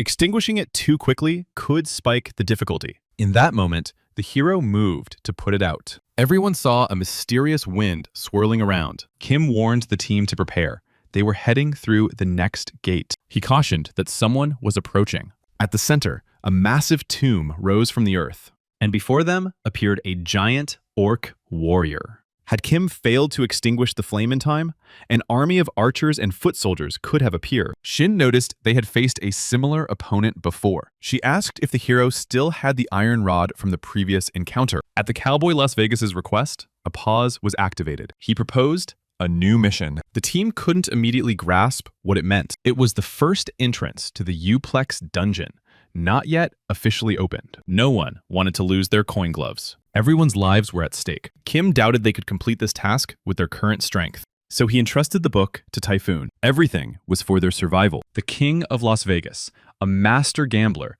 set conditions teetering on the edge of failure. He might not have known that the hero had acquired the book. Kim decided to disrupt the balance with this advantage. He also planned to propose something to the king. A counteroffer to a guardian who deemed the player worthless was a direct path to the grave. Kim commanded Selen to transmit his will to the cowboy Las Vegas. The system reported that the cowboy had taken interest in the counteroffer. Kim knew that 2 archers and 1 warrior should appear, but the cowboy Las Vegas hadn't set clear mission parameters, so the hero wanted to specify the hunting target using the item dropped by the orc warrior. It was a way to verify who he intended to sponsor in the future. He already had experience hunting the great orc warrior, along with proof of victory. The mission conditions were fulfilled. Not everyone appreciated this style of play, but the cowboy had to be satisfied that the hero held far better cards. However, ignoring the reactions of the other guardians wasn't an option. The boy had managed to one-up the cowboy, Las Vegas. Selen knew not all guardians were pleased with this method, so they decided to create content that would satisfy the majority of the guardians. The tomb clearance was about to begin, but the difficulty was sky high. The system reported that the orcs were becoming increasingly brutal. The team moved into action, following the plan. The battle began immediately. Shinn and Su struck first. Next, Chol entered the fray. Khan considered him a key figure in this battle. She took on the orc archers with precision. Typhoon joined the fight, channeling his own power. Khan avoided direct hits using her platinum shield. Together, they handled the situation flawlessly. Typhoon felt as though an entirely new world had opened before him. He suspected that Kim might be a monarch class. Everything was going smoothly, but one small detail remained. Kim decided to fight the last orc alone. He had encountered numerous anomalies along the way, but chose to rely on conventional tactics. The level difference between them was 11. Defeating the warrior alone without a strategy was impossible. Kim decided to provoke the orc first. It worked, and the warrior charged aggressively. Kim's movements weren't perfect, but he seemed like a celestial Pegasus in motion. He focused his perception eye to read the enemy's attacks. Intuition allowed him to calculate distance and speed instinctively. Kim aimed for the orc's vital points. The system reported the activation of the great orc warrior's unique skill, but the boy's spirit resisted. In his mind, he visualized the monster's next moves. The hero also activated his instant movement skill. He poured all his speed and weight into a single strike. But at the last moment, the monster landed a hit. Khan's assistance helped him get back on his feet. From the start, Kim had prepared to absorb 3 hits. He then began the climax of his plan. Typhoon and Chol fused their magic together. They channeled all their strength and energy to annihilate the monster. It was their first time combining power, but Kim was confident in their success. Finally, Shinn and Su joined the fray to finish the orc. The system confirmed victory over the great orc warrior. The level 30 player clashed head-on with the level 41 orc warrior. Facing overwhelming odds, he received aid from his friends, pushing him toward victory. It was a performance that even the Guardians couldn't help but admire. Every player involved received rewards, and a total of 150,000 coins were distributed. This was a high-stakes mission where 3 Guardians combined their powers. The team members received boosts to their attributes. Kim obtained a secret reward, the spellbook of a high-rank orc. Suddenly, the Lord of the Fields appeared, harboring hostility toward the hero. This Guardian, who had once shown mercy to monsters, now looks down on the boy with disdain. Together, they left the gates behind. Kim realized that the Lord of the Fields could do nothing, constrained by the opinions of others. A man in the area expressed admiration at the boy's return. The Shield Guild materialized immediately after the mission's completion. Kim hadn't seen the guild leader since clearing the gates. A small boy named Jen approached the hero. He was curious to see the person who had so enchanted his grandfather. Kim suspected the boy had been sent on purpose. It seemed the leader wanted to test Kim's abilities and had sent his grandson to observe. Kim resolved to live up to the man's expectations. Jin was offended that Kim addressed him without proper respect. He ordered his guards to force the hero to kneel immediately. Kim asked the boy to behave politely. He warned that showing respect could make him seem formidable. After that, Kim decided to leave. Gradually, everything became clear to the hero. One of the men stated that the players had no right to leave, as the player association intended to bring them all under control. The association planned an investigation into the appearance of new gates and the deaths of players. Kim guessed they just wanted to pressure them. Resisting them seemed pointless, but everyone appeared terrified. Shinn noticed that the atmosphere was incredibly tense. Someone was deliberately creating this tension, but Kim couldn't figure out who. Celine also asked what the overall picture looked like. Dim explained that the head of the Sun faction would receive the message, and they would begin creating their steps. Jin being provoked was part of the plan, serving as bait. The bait would trigger a reaction, which in turn would create another bait. The goal was to force the Shield Guild to act. Kim warned that the show was beginning. The hero decided to increase their value and take control of the Shield Guild for himself. He suggested the team take a short break. Kim asked when the players had become subordinates of Choil. The man replied that they had no choice.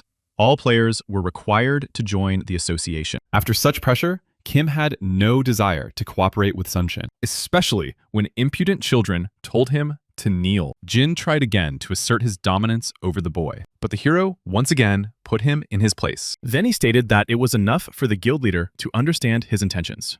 At that moment, John intervened in the conversation. His pride had been stung. Kim's refusal to cooperate became the perfect opening to intervene. Chol revealed that the association had simply wanted to gather some data. Kim couldn't fathom what would happen if they handed over any information. The boy believed it would be extremely advantageous for future games. He realized the association had come to clean up players and extract intel on innovations. Kim felt that true business partners wouldn't act this way. After joking with his interlocutor, he noticed the man's displeasure. Chol invited the hero to a fight. Selene pointed out that this conflict had nothing to do with the main scenario. Kim decided to accept the challenge. There was minimal justification for him not to act in his observer role. Chol chose to strike first. Kim noted that his opponent was moving at half speed. He could see all of Chol's movements. The system announced an additional vision function, eyes that could glimpse the future, predicting enemy attacks with perfect precision. The boy could see 1 second into the future. He explained that the essence of his class was observation. A leader gathered intel through the observer,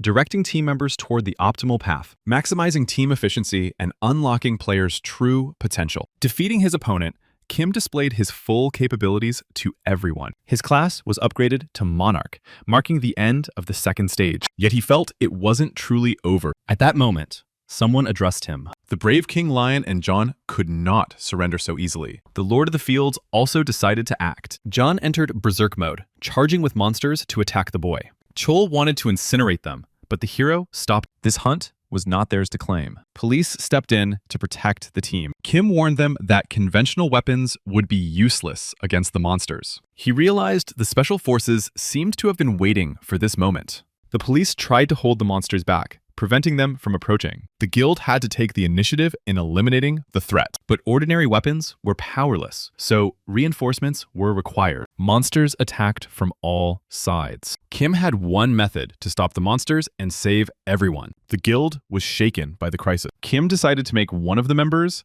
a hero. The man couldn't comprehend what was happening. The hero asked for 5 minutes to align his abilities to the optimal state. He instructed the man to attack the monsters alongside the guild, granting him the title of hero. The man activated his eyes of truth. It turned out he already possessed this unique skill. Kim realized the man had a special power. The eyes of truth did not affect him. All items and materials from the hunt became Kim's. Every player was to receive 100 million coins. Tal refused to accept the offer, but Kim was confident he could handle it because the shield would have no chance to escape that place. Kim announced that the hunt had officially begun. Tal realized Kim was a dangerous player, impossible to read, with abilities that defied reality. At that moment, something strange began happening with the monsters. Kim understood his plan had taken effect. With the current forces, defeating such orcs without losses would have been impossible. But the book changed everything. Even hybrid orcs and werewolves could not escape its influence. Kim unleashed the power of forced subjugation. Every strategy revolved around the book. His eyes of perception sensed an unusual energy. John wasn't just standing there. Something was happening with him. Kim decided to attack the man. Using instant teleportation, the hero dealt with him effortlessly. Meanwhile, a helicopter hovered over the Player Association's territory. They realized that the monsters that appeared were already weakened. Everything ended exactly as Kim had planned. The public assumed that the Shield Guild had defeated the monsters, so the team decided to leave everything to Sunshin and departed from the scene. Outside, Kim felt that Typhoon wanted to discuss something with him. The boy mentioned that when they exited the gates, he had received a new notification. It stated that the Wind Temple dungeon could now be opened. Typhoon apologized for revealing this information late.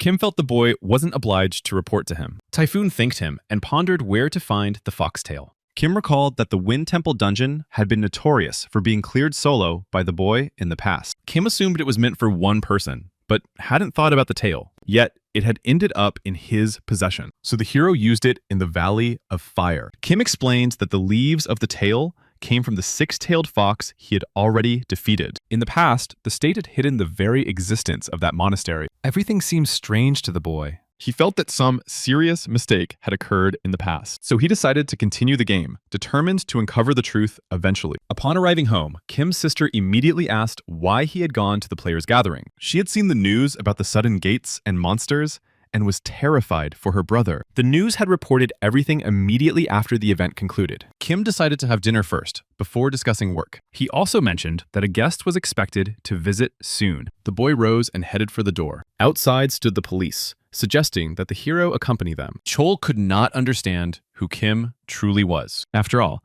orcs of that kind were far from ordinary monsters, yet the boy had managed to handle them. Even his grandfather took an interest in the hero. Thus, the guild found a reason to accuse him of assault. If the boy refused, they intended to eliminate him. At that moment, Kim's lawyer entered the pretrial room. He asked whether any arrangements had been made with his clients, but to Kim, everything seemed painfully obvious. The boy inquired about Jun's condition. After all, it was because of him that the police had taken him. Everything had happened because of leniency. One of the guards had tried to seize control over his body. The only way to stop him was to strip him of consciousness. Kim explained that the guard could have killed them both, and in doing so, he had saved their lives. The lawyer couldn't grasp where the boy had gotten such precise information. Administrator Selen confirmed Kim's words, so the lawyer decided to speak with the hero alone. The real conversation began without the police hovering over them. Kim was the first to speak. Since John remained in a coma, there was no one to report the attack. The hero was unknown to the press, and all attention focused solely on the guild. Judging by how fast the police had arrived, Kim realized that powerful authorities were targeting him. This was someone who could control information and wield influence. The lawyer revealed he had come to remove the charges from the boy, but Kim couldn't figure out how the lawyer had known his location. So he decided to engage in the conversation and make the time useful. The man knew that Kim had scared his brother and spoken poorly about his grandfather. Kim explained that the guild leader had sent his grandson to him for no reason at all. The leader was merely curious to see how the hero would handle himself. It was a method to acquire precise information. Kim responded accordingly to this move. The hero couldn't quite understand the man's intentions. The outcome of this agreement also influenced the leader's opinion about the man. From that point, negotiations moved in the direction Kim desired. All attention went to the shield, while the players gained practical benefits. The man couldn't believe Kim was only 20 years old, having acquired so much information, yet he couldn't understand why the hero had refused the fame and honors. Kim explained that the one who had contracted with him didn't want him drawing attention. The man promised to ensure Kim could return home safely. Kim realized that the guild leader's son was on his side. He also intended to demonstrate something to the other guild members to convince them to cooperate. Ben Gilsop would become a strong player, capable of competing with Shinn. The hero decided to show him and the guild the massive difference in their skills. To dispel doubts about their cooperation, Kim proposed that L test him in PvP. The man accepted and quickly set a date for the test. The hero already had enough information about it. He decided to prepare properly, being someone who could change the course of the game. The boy met with Typhoon. Typhoon returned his wind shoes. The special skill could turn a battle in his favor. Typhoon warned that only a wind class could wear such shoes. Afterwards, Kim decided to check the other items he possessed. He had 4 pieces of equipment. Since his opponent was level 30, he could fully block 1 attack. Then he went to Shinn to borrow her sword. Having earned the title of Heavenly Demon, she must have possessed some powerful artifact. She handed over the legendary sword, passed down to the heir of the Heavenly Demon. Kim hadn't expected her to have such an item. It was one of the most powerful and renowned swords, ranking among the top 10 in the world. The next day, Kim headed to the player center for the battle. Usually, fights took place in designated arenas, but this time, it would happen atop a rooftop. He knew that if players with raw physical strength fought inside, the building could collapse under the chaos. The boy realized the commanders didn't grasp the fundamentals of battle at all. At that moment, L approached the hero. Also present was the golden priest Gon Jin. A player named G asked why he chose to hold a closed duel. Kim explained he wanted to avoid unnecessary fame. G thought the boy would be crushed. She added that if Kim lost to a member of her guild, they'd celebrate it together that evening. Kim realized the girl could be his first real opponent. The eye of perception sensed the energy of seduction. So Kim activated the repelling gaze. The boy inquired what reward he would gain for winning the duel. G agreed to grant any wish he desired. The hero chose the poisonous water, an item crafted by poison-class humans. Afterwards, Kim warned the guild leader that he disliked the girl's test. This meant he could cease cooperating with the guild. Kim hoped the duel would end fairly and honorably. Ben appeared before him. It was time to reveal the limitations of their world. Ben's primary weapon was a spear. Kim had no main weapon. The entire duel scenario had been meticulously prepared, and Kim adjusted it on the fly. The hero decided to initiate the match. He proposed a pact with his opponents. The boy declared he wouldn't move,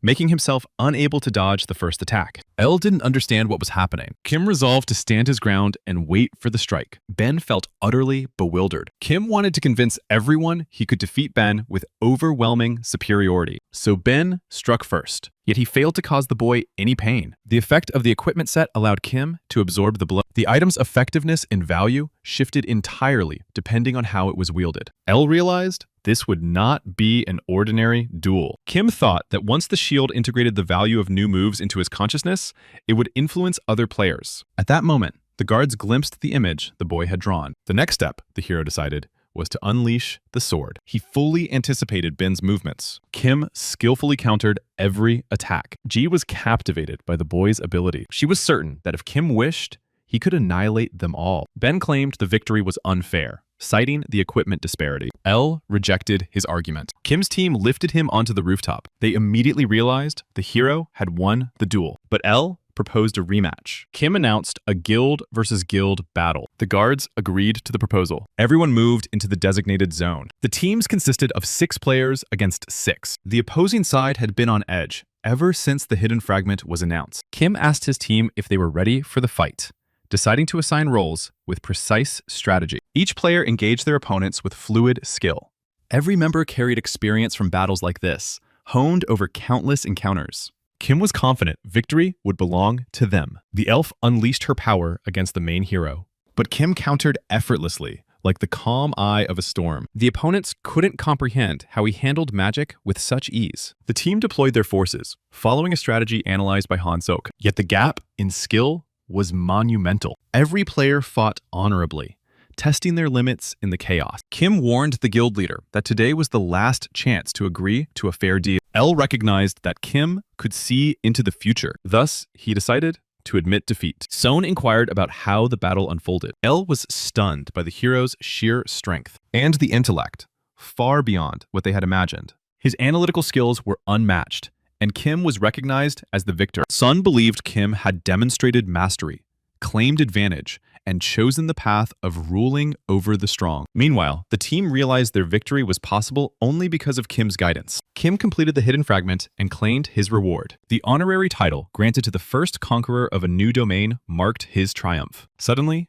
Ji appeared before him. With the poisonous water in hand, Kim didn't understand why she had come. She extended a letter, claiming it had been sent by the guild leader. Inside were 2 checks, each for 2 million coins. Ji had never seen anyone unmoved by such a sum, and boldly suggested a date with him. Known for scandals with famous players, she carried a daring aura. Kim refused, maintaining his focus on the bigger picture. He also asked her to tell the guild leader that if a body was found in the northern region, it must be completely shrouded in black. Khan had a bad feeling about this. Kim warned his sister that they had 2 days to rest. After some time, the hero gathered the entire cafe team once again. That day, he proposed exploring the building opposite UPLEX. They had the right of first entry. Soon, that location was expected to transform into a dungeon, so reconnaissance was critical. Everyone would be at risk, and Kim warned all through S.H.I.E.L.D. The next day, he planned to take the team on a journey. Kim instructed them to stock up on food and items capable of countering poisons. On Manhwa Island, a completely black, decayed corpse was discovered. At that moment, Kim's sister called. She informed him that Heck Jim was outside their house. Kim explained everything to the team. Together, they rushed toward the hero's house. Approaching, they saw a heavy police presence. Journalists and local residents had gathered as well. Kim ordered Sue to handle the reporters. The hero approached the corpse, determined to uncover any clue. He knew that the monster dragging people underground drained all life energy, causing the body to blacken. The boy understood the danger that lay in the area was immense. At that moment, an unknown creature lunged at a policeman right before his eyes. Shinn immediately swung her sword, trying to halt the attack. Kim warned everyone to steer clear of the poison, his voice slicing through the tension. He decided their next move was to find the entrance to the gates. The team ventured into the forest, shadows stretching long and tense. El also arrived at the scene, a silent observer with a wary aura. Khan spotted something unusual and quickly reported it. A field of flowers, drenched in yellow blooms, hid the gates that had activated among the petals. A caterpillar lay motionless, eerily reminiscent of the one that appeared on Manhwa Island. Shinn struck it with her sword, obliterating the creature in a single swing. Before the team, the gates to the centipede cave emerged like a shadowed portal. El insisted that entry had to be controlled. The gates must not open unchecked. They decided it was better to minimize surprises and summoned guild members to observe the unfolding scenario. Kim couldn't fathom why the cave gates had appeared at this exact spot. The hero decided to take one team member with him. Upon entering, Tim confessed his fear of insects. Kim warned him not to hesitate, knowing monsters could react to voice. A master of fire-type skills was needed for the cave clearance, which was why Tim was chosen. The boy understood that centipedes required caution. As they ventured deeper, they encountered piles of corpses, a grim warning etched in the shadows. Suddenly, an unknown figure grabbed Kim by the neck from behind. Kim barely sensed the approach, the strike ghosting past unnoticed.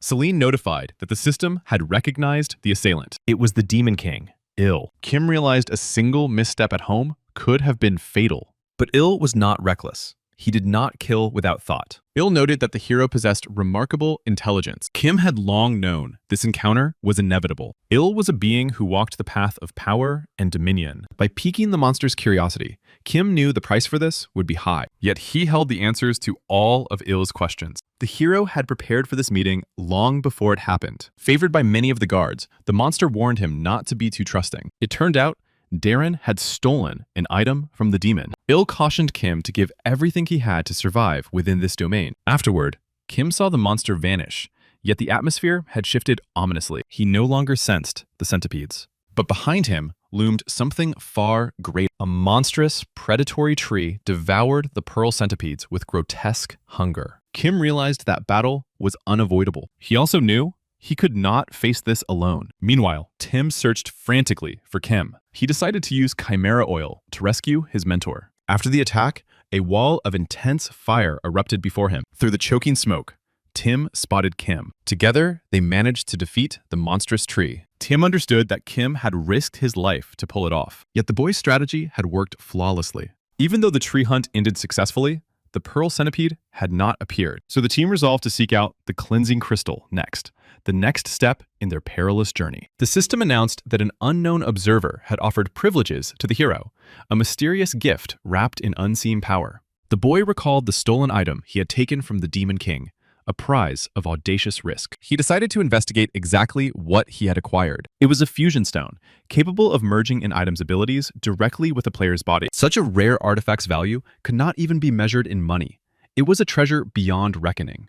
Kim finally understood the purpose behind the offered privileges. He instructed Administrator Celine to use the privileges to open a mid-level shop. Celine questioned whether the location was appropriate for such a venture, but the hero knew the fusion stone had to be used, no matter the place. Not all items could merge. Compatibility was crucial. Accessories had the highest chance of success, so Kim chose a ring. Taking the ring, he decided to enhance it threefold, the stone pulsing with latent power. The system confirmed that Legolas's ring had been successfully amplified. The special ability could only be used once, but its utility was unmatched. Unlike before, when Kim felt powerless, now he was confident everything would succeed. He felt alien energy seep into his body, a tide of raw potential flowing through him. Tim was shocked, witnessing the sheer strength emanating from the hero. As a result of the successful fusion, the item's skill transformed into a player skill, an evolution of combat essence. The cleansing crystal was destroyed in the process. The gates were secured without a single casualty. The only regret among the heroes was that the pearl centipede had slipped through their grasp. Darren brought the boy the centipede pearl needed for the UPLEX dungeon. Preparations for UPLEX were nearly complete. All necessary items had been gathered, with the rest handled by Il. Meanwhile, Sohn decided they should seal UPLEX and the modern department store. Following Kim's advice, this would bring them enormous profits. Immediately after clearing the cave, Kim revealed astonishing information. In 2 days, UPLEX was to transform into a dungeon. Kim warned that it would begin subtly. Gas leaks, minor tremors, or swarms of ants as the first signs. Il convinced the guild leader that if the hero deceived them, they could influence his actions. This would enhance the company's image as one that prioritized public safety above all. So Sun chose to build a more trusting relationship with the hero. Sun observed that Il had grown rapidly since encountering Kim. He then inquired about the guild's contingency plan in case the dungeon appeared. Meanwhile, Kim knew there was only 1 day left before the dungeon emerged. The future could shift again, unpredictably, but he intended to minimize losses while he still could. Morning came on September 29th. Kim didn't know the exact hour, but in his prophetic dream, everything had unfolded like this. Operations in the building had been halted. G noticed shield players approaching the building as well. Yet, she was confident her team would handle the cleanup. Suddenly, UPLEX began to transform into a dungeon, walls twisting and shadows lengthening. Kim knew it would be a tough raid, but he had prepared meticulously. The system reported that no living humans were detected inside. The dungeon's structure formed by absorbing living beings, putting city residents in imminent danger. Kim shouted that they had to enter first, urgency crackling in his voice. They moved as fast as possible, but those nearby were already being dragged in. G herself was pulled inside, the danger intensifying. Expansion of the dungeon was halted at the normal entrance, a temporary barrier to the creeping chaos.